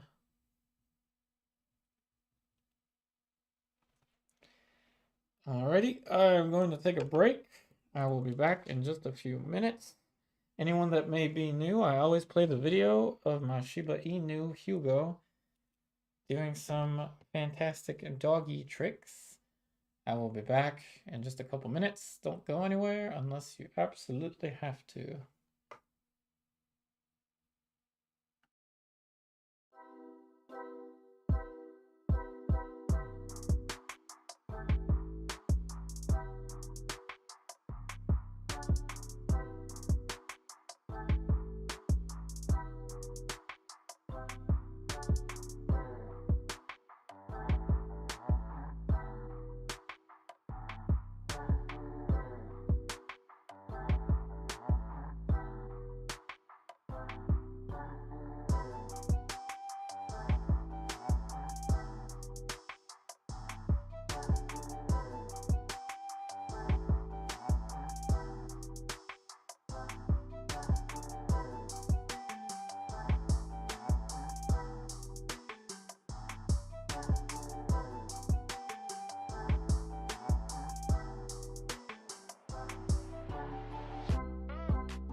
Alrighty then. I have returned and we will continue to develop this painting. Although I guess we're almost done with it, but we will continue to add the subtlety as we go. So it looks like we've got Giselle wrote Waterhouse something typo, Sloan Constable something typo. Oh, thanks, peace. Okay, I see all the typos and I know that your answers are correct. So you will get the 3 points. 3-pointer goes to Giselle. Giselle got the second 3-pointer. And I really don't remember. I was going to say another. I mentioned something earlier in the stream that I already forgot. For another 3-pointer. Totally forgot. So let's continue on with the subtle trivia. Next up for 1 point, 2 participants can share, or 2 participants can get this point. Name 3, I'm going to try to stick with the number 3. Name 3 of the most toxic paints that you can buy, oil paints that you can buy. Name 3 of the most toxic oil paints that you can buy.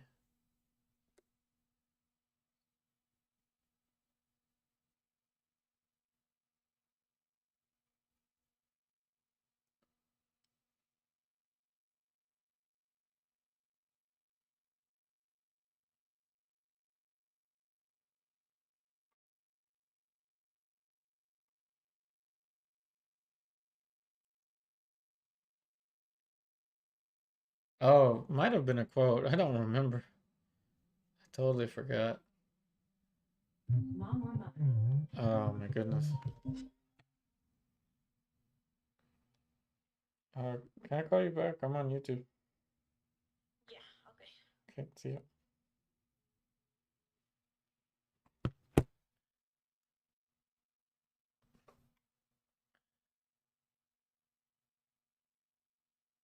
That's always a reasonable excuse when someone calls. Hey, you're on YouTube.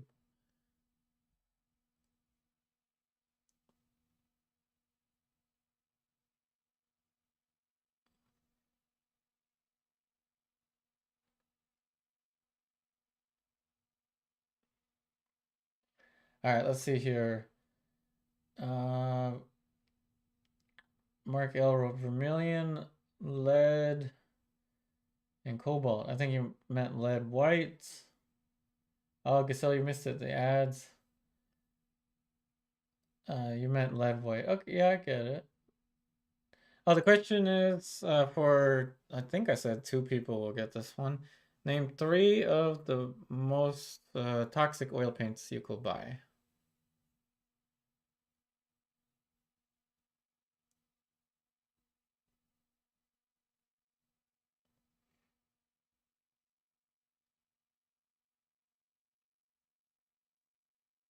Three of the most toxic oil paints you could buy. 2 people can get this point. So Mark L got the first one. Oh, Vinicius, welcome. Thanks. Welcome, Vinicius. Vinicius is the model for today's oil painting. Welcome, Vinicius.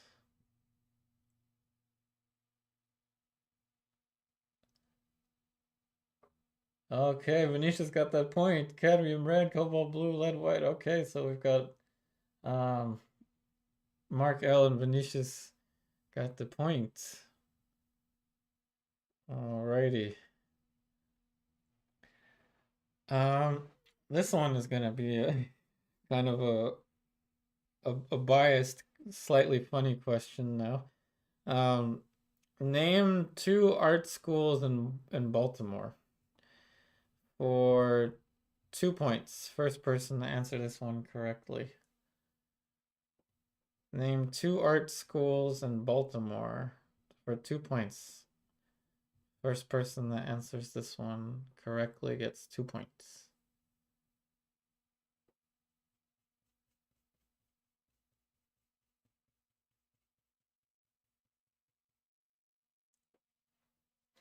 I knew it. I knew it was going to be those 2. Zoll and Schuler. All right, 2 points to Venetius.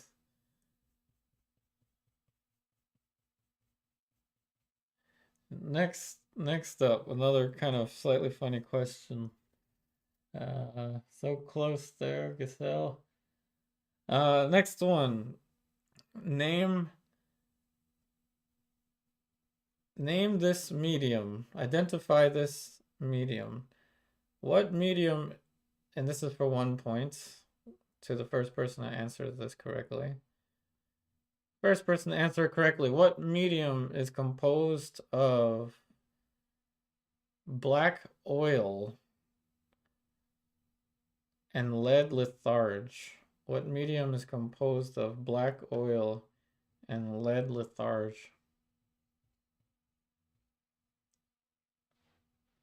Not Neo McGilp. Not Neo McGilp. Which medium is composed of black oil and lead litharge?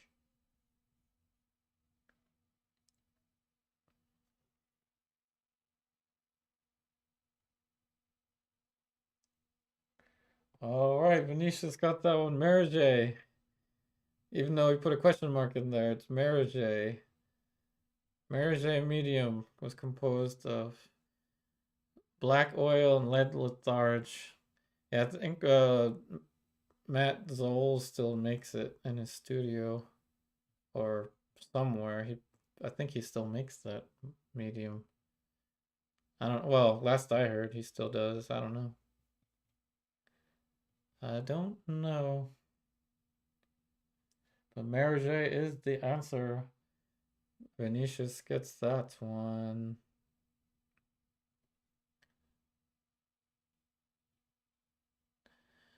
Next up for 1 point.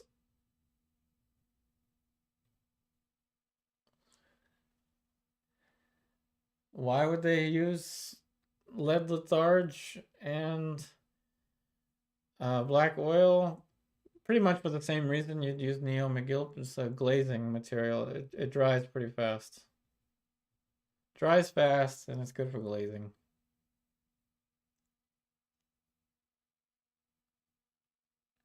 Yeah, I think you can still buy it from Matt, but I think I'm okay. I don't I don't think I would have any lead litharge hanging around the uh the studio. I'm not as cool as they are. I'm not cool enough. So next up for 1 point to the first person that answers this one correctly. Name, and they could be um they could still be functioning or not. And you'll get why I say that. They could still be functioning or not, but name two art schools in Pennsylvania. For 1 point, first person to answer this correctly. Name two art schools in Pennsylvania.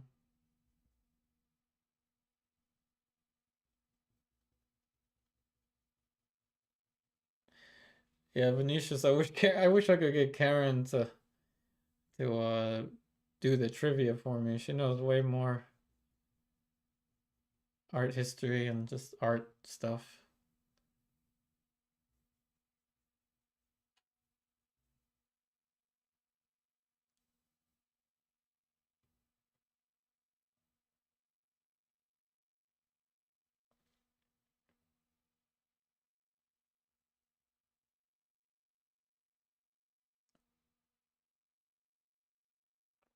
For 1 point, first person that gets this right. Could be functioning or not, but name two art schools in Pennsylvania.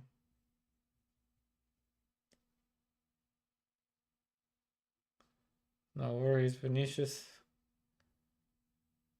That's what we're here for. Somebody's gonna know. I went to one of these schools, so somebody's gonna know the answer to this one. Pennsylvania Academy of Fine Arts, Pennsylvania College of Art Design. Okay. I'm wondering if that one was Googled, but yes, PAFA and yeah, the other one, Pennsylvania Academy or College of Art Design. Yep. Acceptable answers. Acceptable answers. The other was Studio Incominati. That's where I went to in Philly.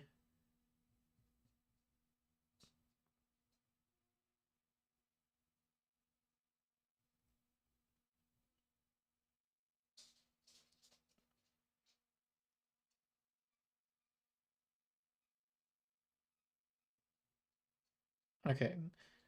Next up for 1 point. 1 point. Two people can share this, or two people will be awarded 1 point. Two people will be awarded 1 point. This one is logic. Logic. So you must answer as logically as you can in your own words. 2 people will get this one. Name 3 good habits to have as an artist. See how I'm trying to stick with the number 3? Name 3 good habits to have as an artist. This one is a logical, so just answer as most logically as you can. Remember, jokes are allowed, so if anyone makes me laugh at any point of the stream, you are awarded a point.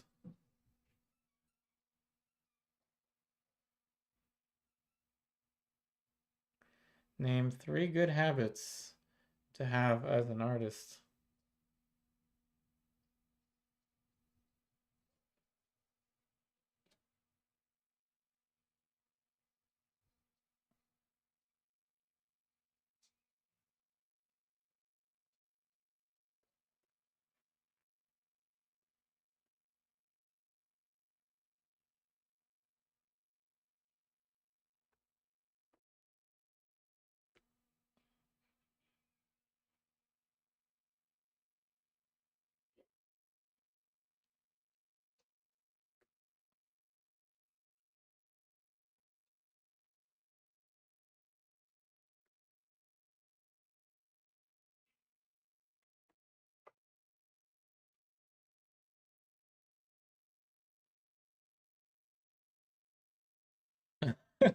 All right, Mark L said, "Don't eat paint. Don't wash brushes with coffee. Put paint on canvas." Oh man, that was funny.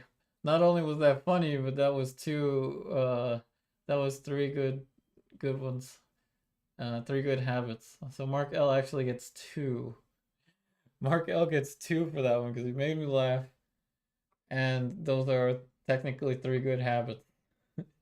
1, practice often. 2, look for inspiration in other artists. 3, be humble and willing to learn. All right, Venetius gets that one. And I think I said 2 artists, didn't I? I said 2. 2 participants. So Venetius and Mark L get that one. So close, Giselle. So close, Lisa. Alrighty. Next up for 1 point. And 1 point only to the first person that answers this one correctly.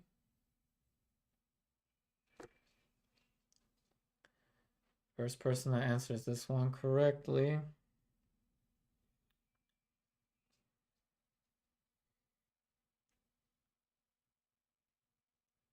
Where was John Singer Sargent born? For 1 point, first person answers this one correctly.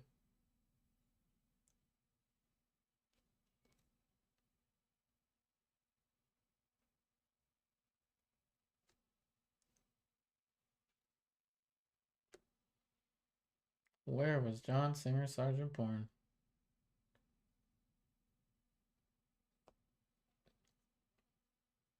Yeah, be careful with the coffee and the paint. That is a very common thing.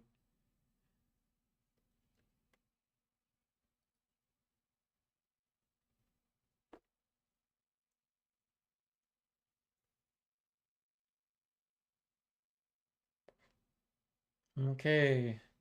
Mark L, I'm not sure if it was Switzerland. Although there may be another John Singer Sargent that was born in Switzerland, but Italy. I think that one's correct. That should be the right one. So that one goes to Lisa. Lisa gets that point.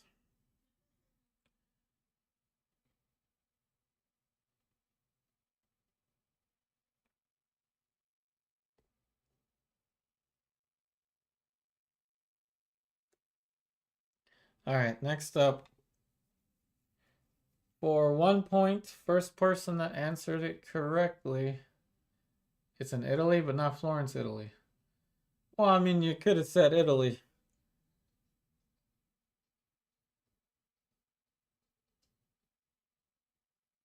Uh, I'll let y'all sort that one out. But if you got the question right at the right time, you can award yourself the point.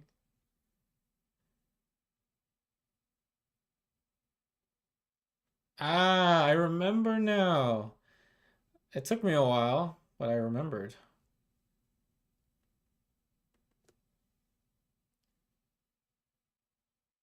It was Florence, Italy. Okay, so Lisa gets that one. All right, next, this is the one that I mentioned earlier in the stream. Anyone that was watching the stream earlier will remember this one. Remember, a string of value is this. This is a string from light to dark. What did I used to refer to strings as? What did I used to call strings in the past? 3 points to whoever gets that one correct first. That's a big one. It's a 3-pointer. What did I used to call strings of value back in the day? Oh, Mark L, that is correct. Correct. I used to call them webs. I used to call them color value webs. I'm so torn. Yes, webs is correct, but it was actually color value webs. But because you did mention it first, I may have to give that one to Mark L. Yes, color value webs. Mark L gets the 3-pointer, but Giselle gets an extra point because that's so close. You were right there, and I think it was only because you typed out the whole thing that you didn't respond first. So Giselle is, but it wasn't lines. It wasn't lines. Giselle gets 1 point. Mark L gets the 3-pointer. Giselle gets that one also because I think she was typing. Next up for 1 point, logical response. Logical response. In your own words. In your own words.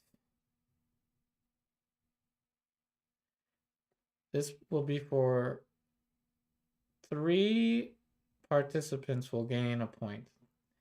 3 participants will gain a point. In your own words, when do you know a painting is finished? In your own words.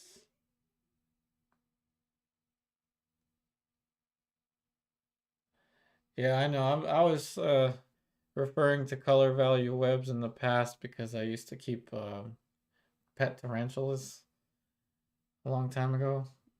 I still have 2 baby spiders, but I used to have a lot of pet tarantulas in the past until I had to move. That's why I called them color value webs.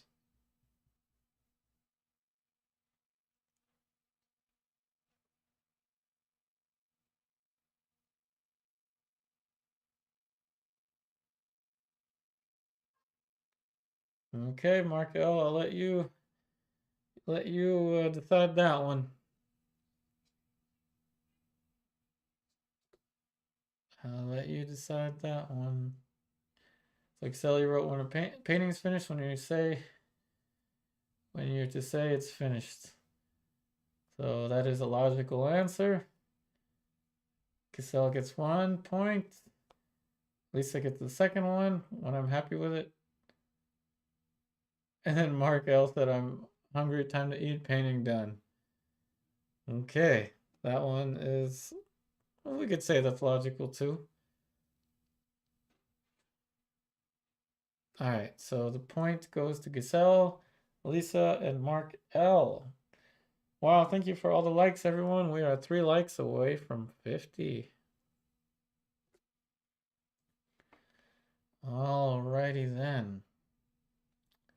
Next question.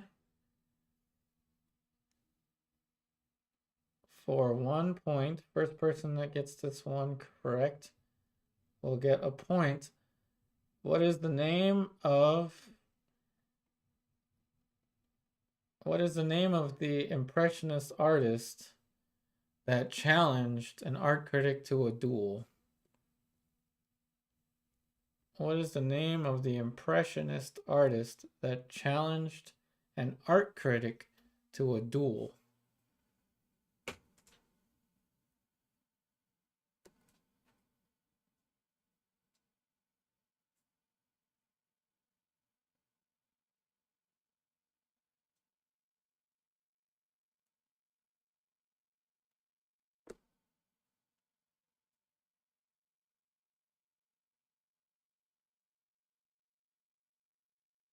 Not Caravaggio, but I'm sure he would have. I don't even think Caravaggio would challenge an art critic to a duel. He'd probably just outright kill them. That's what Caravaggio would probably do. Manet is the correct answer. Lisa gets a point. Lisa gets a point.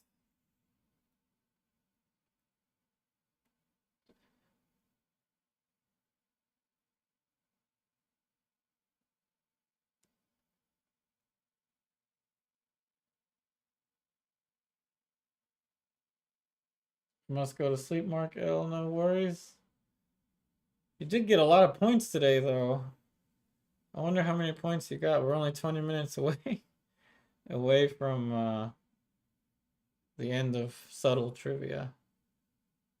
So close.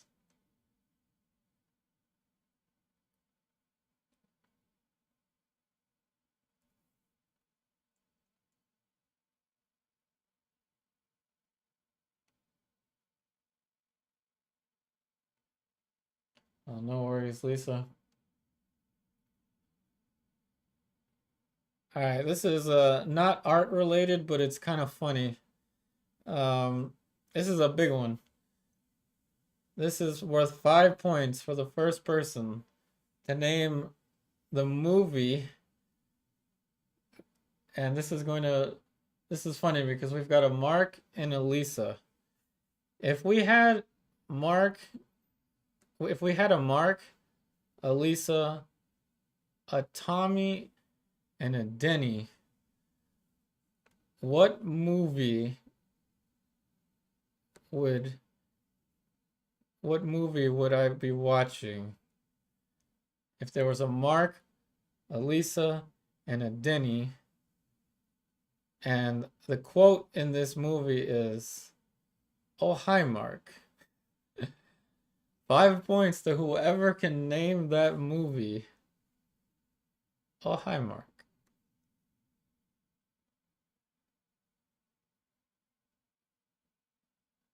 All right, have a good night. Have a good night, Mark. Not Pulp Fiction. What movie has the funny thing? Oh, hi, Mark. That has a Denny, a Lisa, a Mark, and a Tommy. Oh man, Giselle got that one. 5 points to Giselle. That was a big one. The Room. I might have given it away when I said, "Oh, hi, Mark."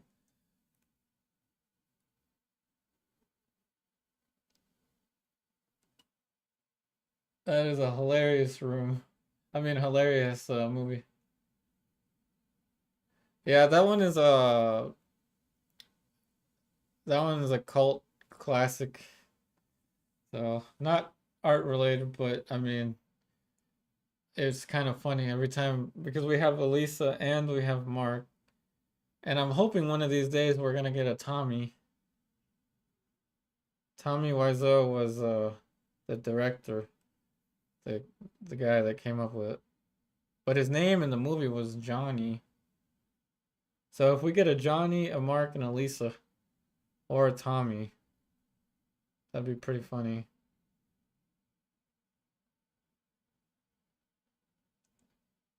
It was a hilarious. It's a movie that's so bad that it ended up being good.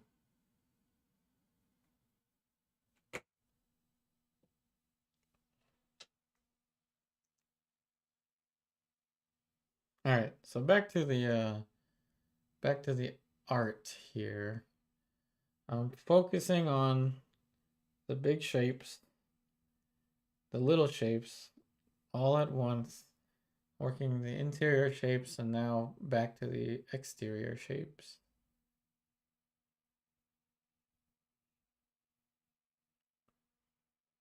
Now for one point, huh, in the Rugrats.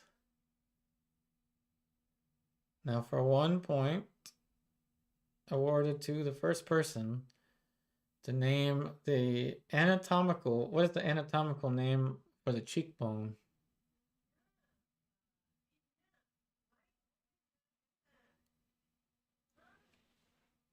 Anatomical name for the cheekbone.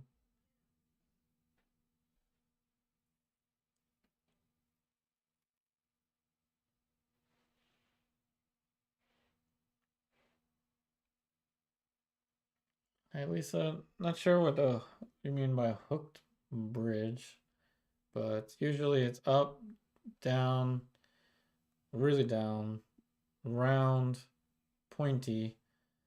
So right now this is still round, not flat.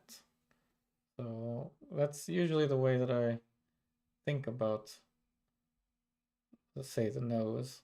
So for example, we rounded this out, of course, and now there's a flat part here, and then there's a shape up there, which we got.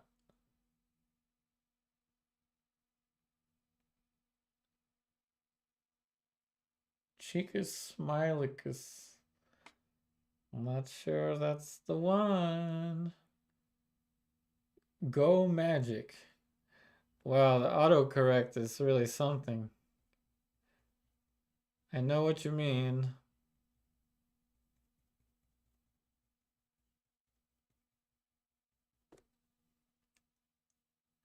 It's the Giselle can get that one because I know that it's an autocorrect. It's the cheekbone. The anatomical name for the cheekbone is the zygomatic bone, which was autocorrected as go magic. We should now refer to the cheekbone as the go magic instead of zygomatic. It is the go magic.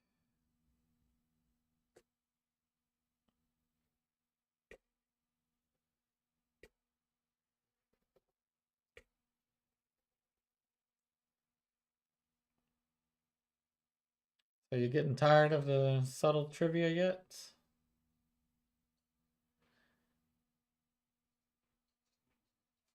We will now refer to the cheekbone as the go magic.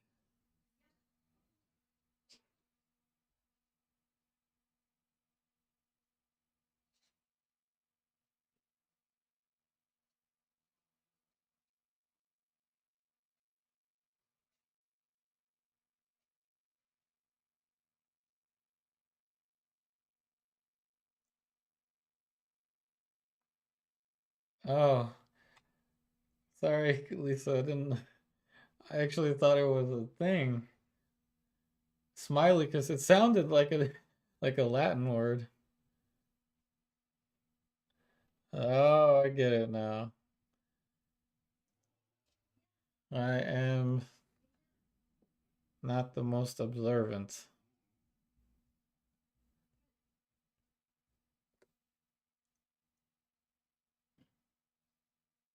All right, you can get a point for that one, Lisa.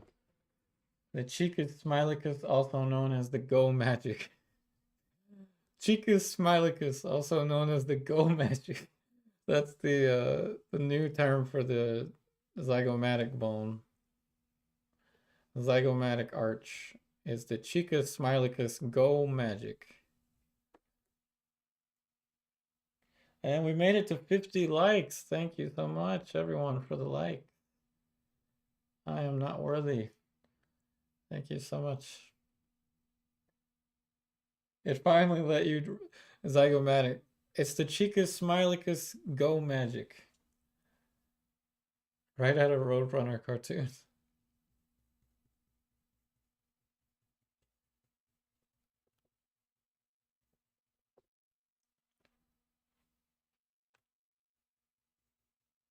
All right, next up for 1 point. 1 point awarded to 2 participants to answer this one correctly. 2 participants must answer this one correctly. List 3 paintings attributed to Vermeer. 2 participants will be awarded a point for listing 3 paintings by Vermeer.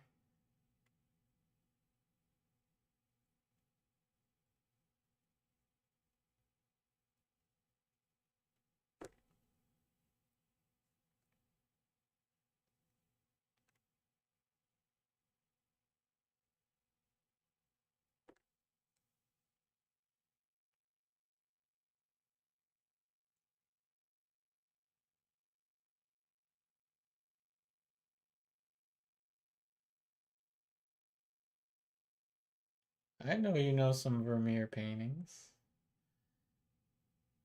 I know that you know that I know that you know some Vermeer paintings.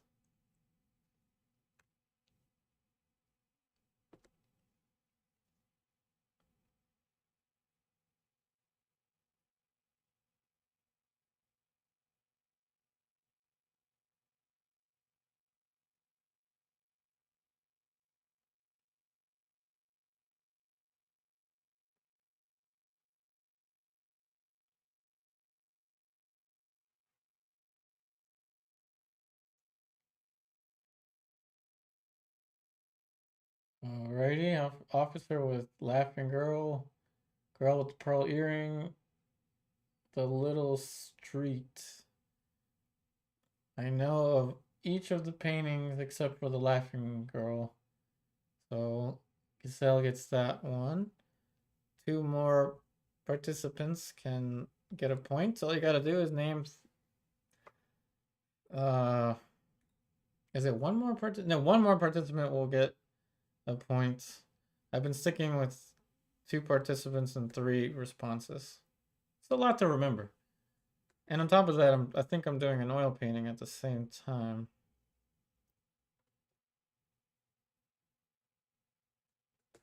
Now we're at 51 likes. Thanks for the likes, everyone.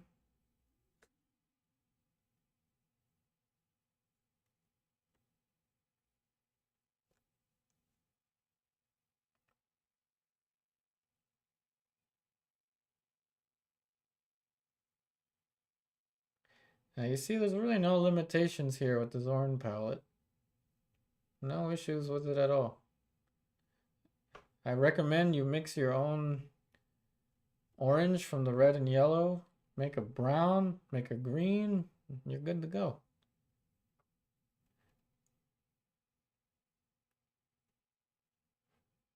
Okay, we've got 9 minutes left in subtle trivia. It's a shame Mark L had to go. He did have a lot of points.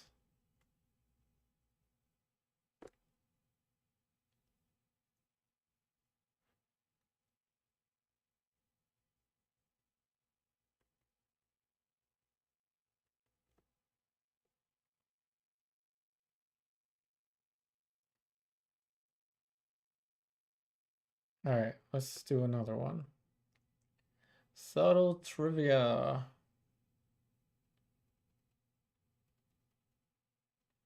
This will be an oil painting question. What is the definition of fat over lean? Most logical answer for the first person that gets this one correct. What is the definition of fat over lean in oil painting? For the first person to answer it correctly.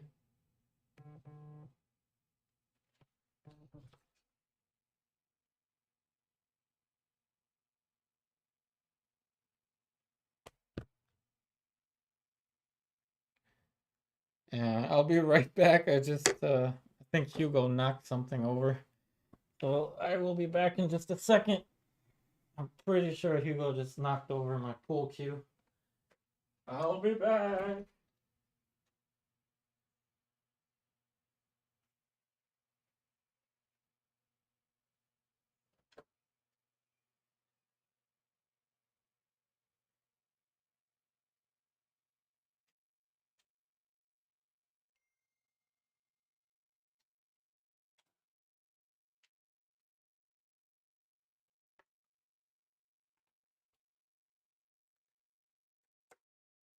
All right, Lisa said thick paint sticks to thin paint. Not so much. Doesn't have anything to do with the thickness. But very good attempt there by Lisa. Giselle wrote more pigment, fat, less lean. Venetia's wrote lower layers should dry first, lean, then top ones fat. Answer goes to Venetia's. Most reasonable answer there for fat over lean. Fat over lean. Jonah wrote more oil. Giselle, you got 6 points. Nah, Hugo's alright. It's okay. He did knock it over, but it was my fault. I left it out. I have a kill wood, so it's not going to have any damage. I was more concerned for Hugo. He's fine.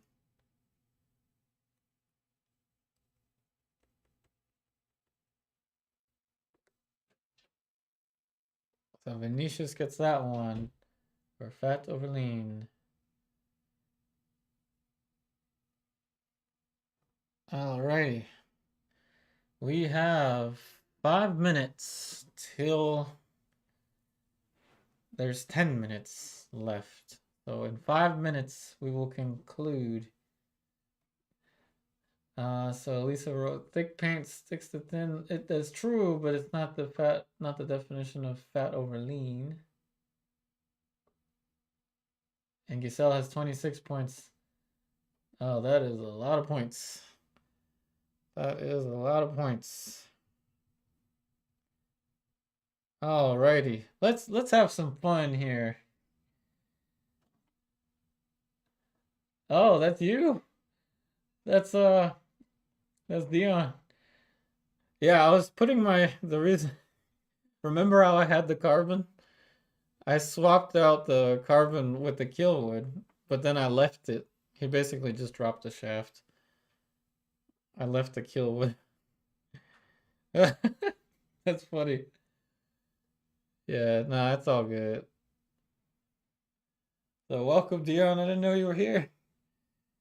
All right, this one's gonna be kind of hilarious. So Giselle has 26 points.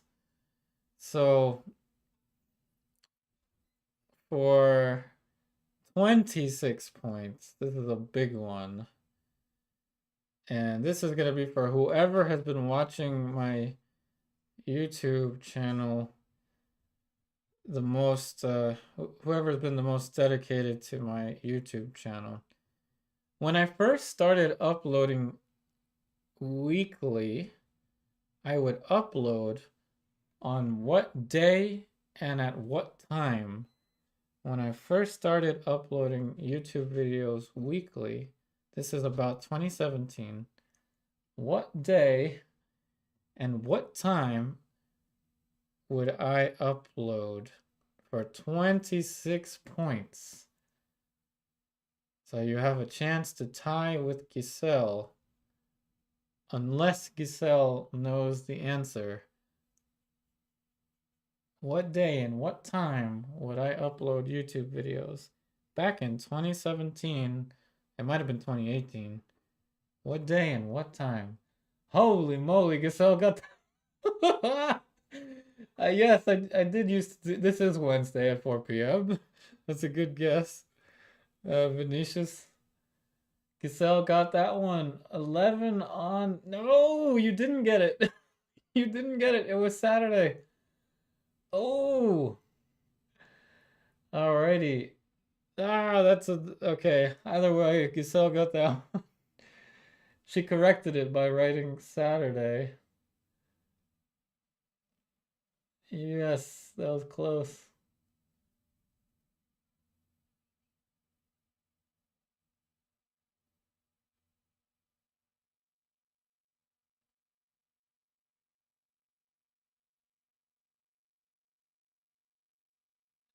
Thanks, Dion. Yeah, I didn't know that you were here. Yeah, so my conclusions about the carbon is I just can't really see too well. So I wanted to make sure that I didn't have the carbon in, so I took the kill wood out, and Hugo knocked it over. But it should be fine.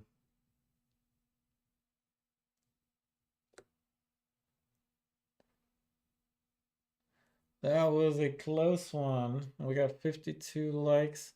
1 minute remaining. 1 minute remaining for 3 points. Other than painting, what sport do I like to play? For 3 points. Whoever answers it correctly, what sport do I like to play? 3 points. What sport do I like to play?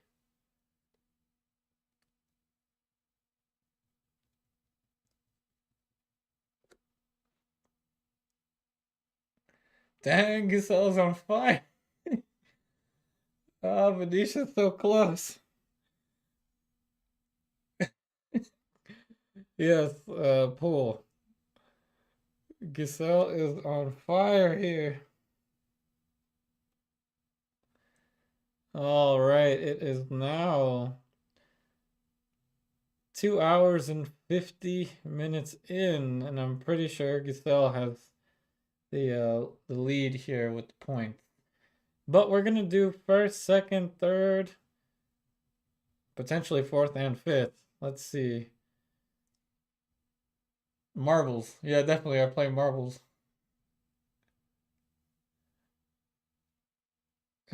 Giselle. Funny, funny. All right, Dion gets a point here for saying marbles. That made me laugh. So tally up your points. We know that Giselle definitely nailed it today. So yeah, but what is second and who's got second and third? Who's got second and third? I think Mark L perhaps would have had second. And I know that this shadow is too long. So I'm gonna correct that now.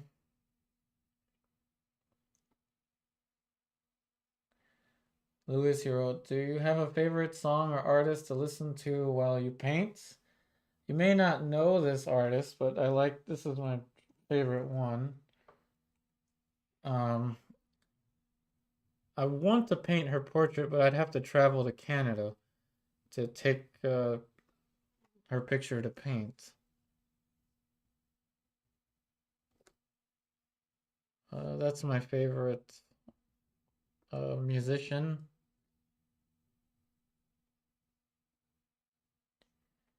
Lisa has 3 points. Felt like a test after a lecture. Dion's got a point. He's on the scoreboard for saying that I play marbles.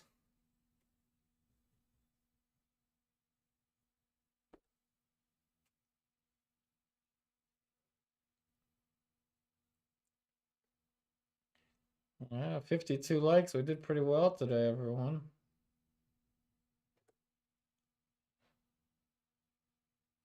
Yeah, Dion, I need to get more streetlight members to let me paint them. I'm out of pictures. I am out of pictures.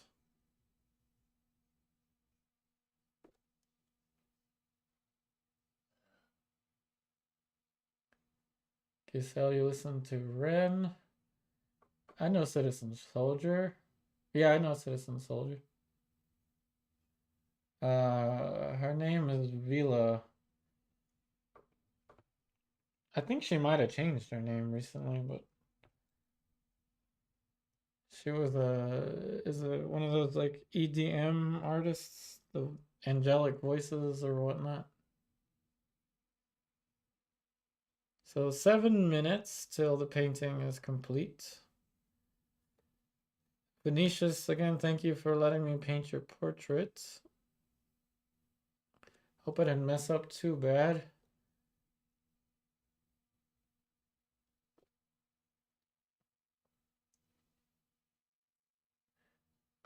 Guess I wrote the big push in chinchilla. I don't know those musicians, but cool. Talk about what kind of crazy stuff is going on in the music industry. I mean, I don't really listen to mainstream anyway, but man, not really stuff we can speak about on the internet, but dang, crazy.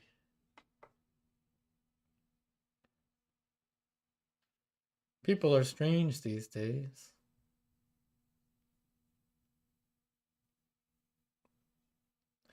Another quote from the room.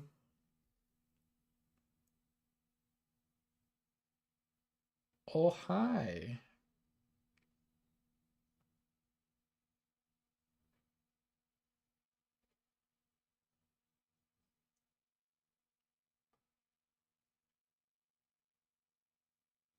Thanks, Dion, for that comment.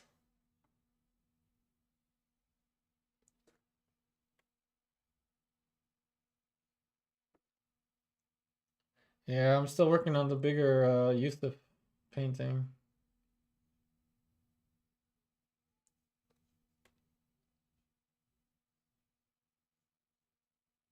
Although I have been playing too much pool recently these days.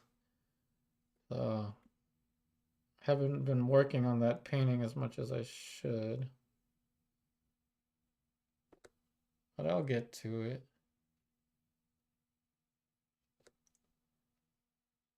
Yeah, of course, Venetius.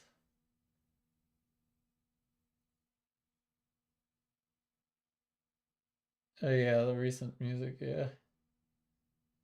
Yeah, definitely. Definitely.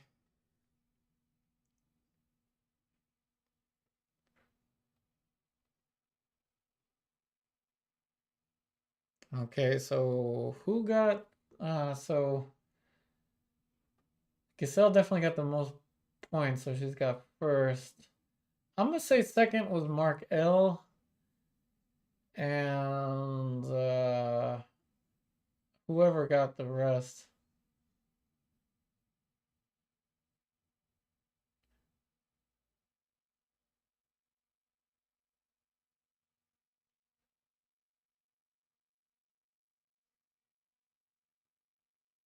I want to say third is probably gonna be Lisa's probably gonna be third, I think.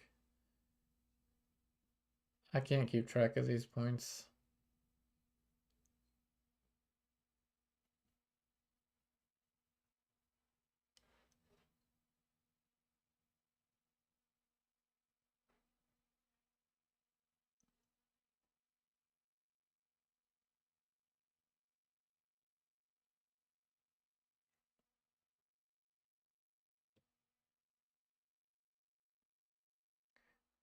All right, we got 3 minutes. So usually in the last 10 minutes, I try to avoid doing anything extra to the face. So that'll be probably the final adjustments that I'll make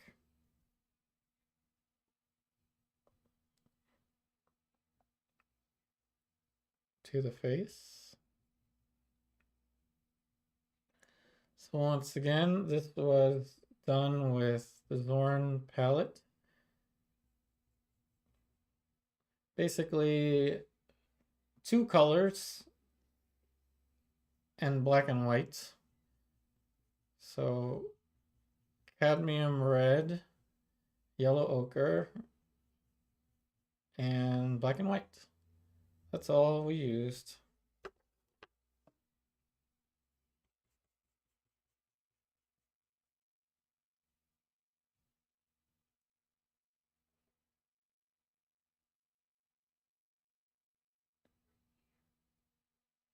Adjust a noticeable improvement is an improvement. That's true. Positive thinking. Positive thinking is always a good thing.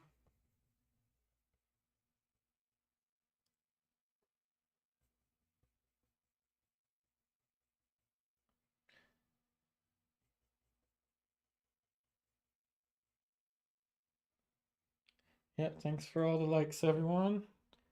We made it to 52. Let's just blend this out. The only thing I don't like about oil paint is cleaning the brushes. That'll be another trivia thing in the future. What do I not like about oil painting? It's cleaning the brushes. Not even the palette. I put that in the freezer. It's the brushes.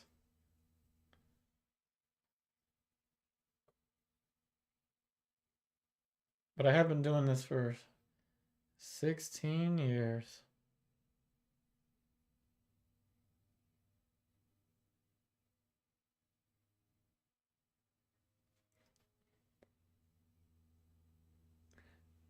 Oh, thanks, Cassell. Nah, not a commission. This one's not a commission.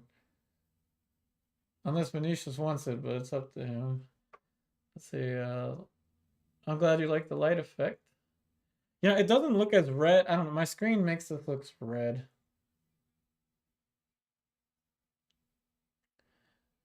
Yeah, I got the angle. Pretty sure I got the angle for the nose. There's a little more. Who knows? We'll let it be.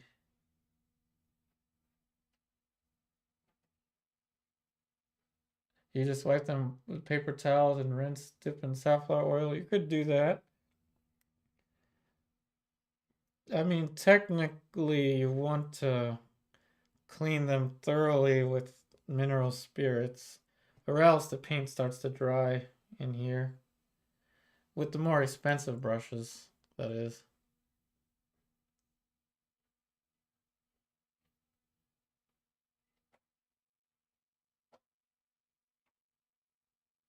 Caselli wrote, do you work in the medium you are doing a stream on the same day? Oh yeah, typically, yeah. To get ready for a stream, with the exception of oil paint, I don't really. Just because with oil paint, I've done it for so many years. But that is it. That is the hour. The last hour. So always remember, John Singer Sargent would say, a portrait is a painting where there is a little something wrong, a little something off with the mouth. And tonight we'll say, a portrait is a painting where there's a little something off with the nose. But either way, I joke. It's all fun. It's all good.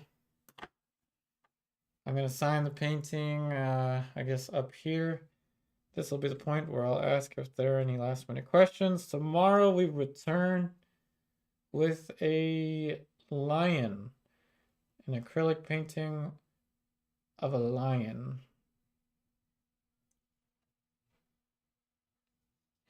Yeah, I typically work, if I'm doing watercolor, say Tuesdays, I practice watercolor.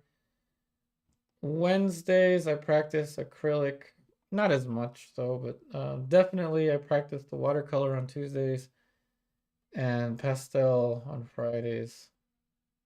But I'm finally becoming a little more confident with watercolor.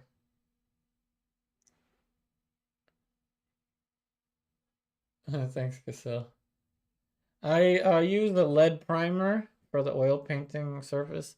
So this is primed with Michael Harding lead primer.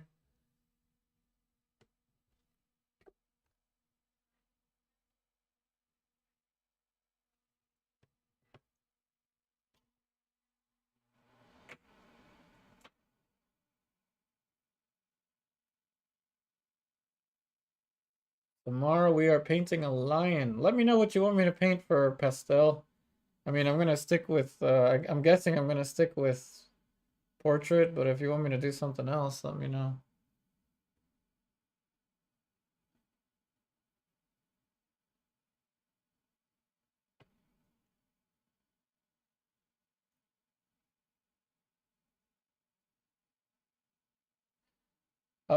Toned canvases are not worth it, really. If you're gonna pay more for a toned canvas, it doesn't, honestly, it doesn't save you as much money as just toning it yourself. Plus, you get to choose what value you want when you tone it yourself.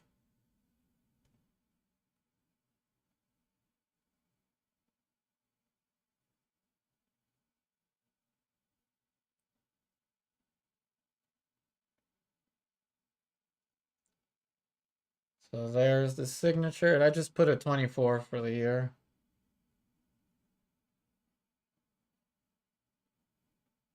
I mean, you're probably gonna know that I wasn't alive in 1924 or 2124.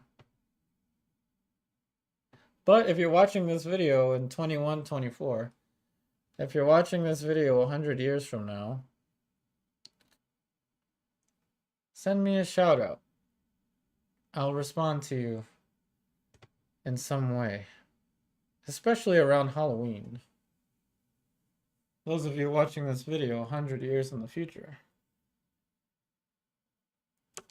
All you gotta do is write Yupari 3 times in the comment section, and I will respond to you on Halloween.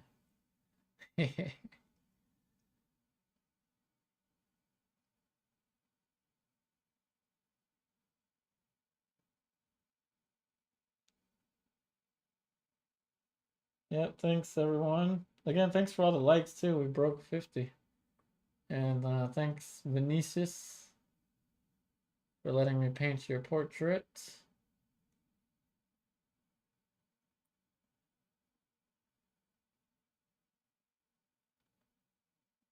That's all I got for you today. Tomorrow we return with acrylic. We'll be painting a lion. Once again, thank you all so much. I wish you the very best. And I will see you next time.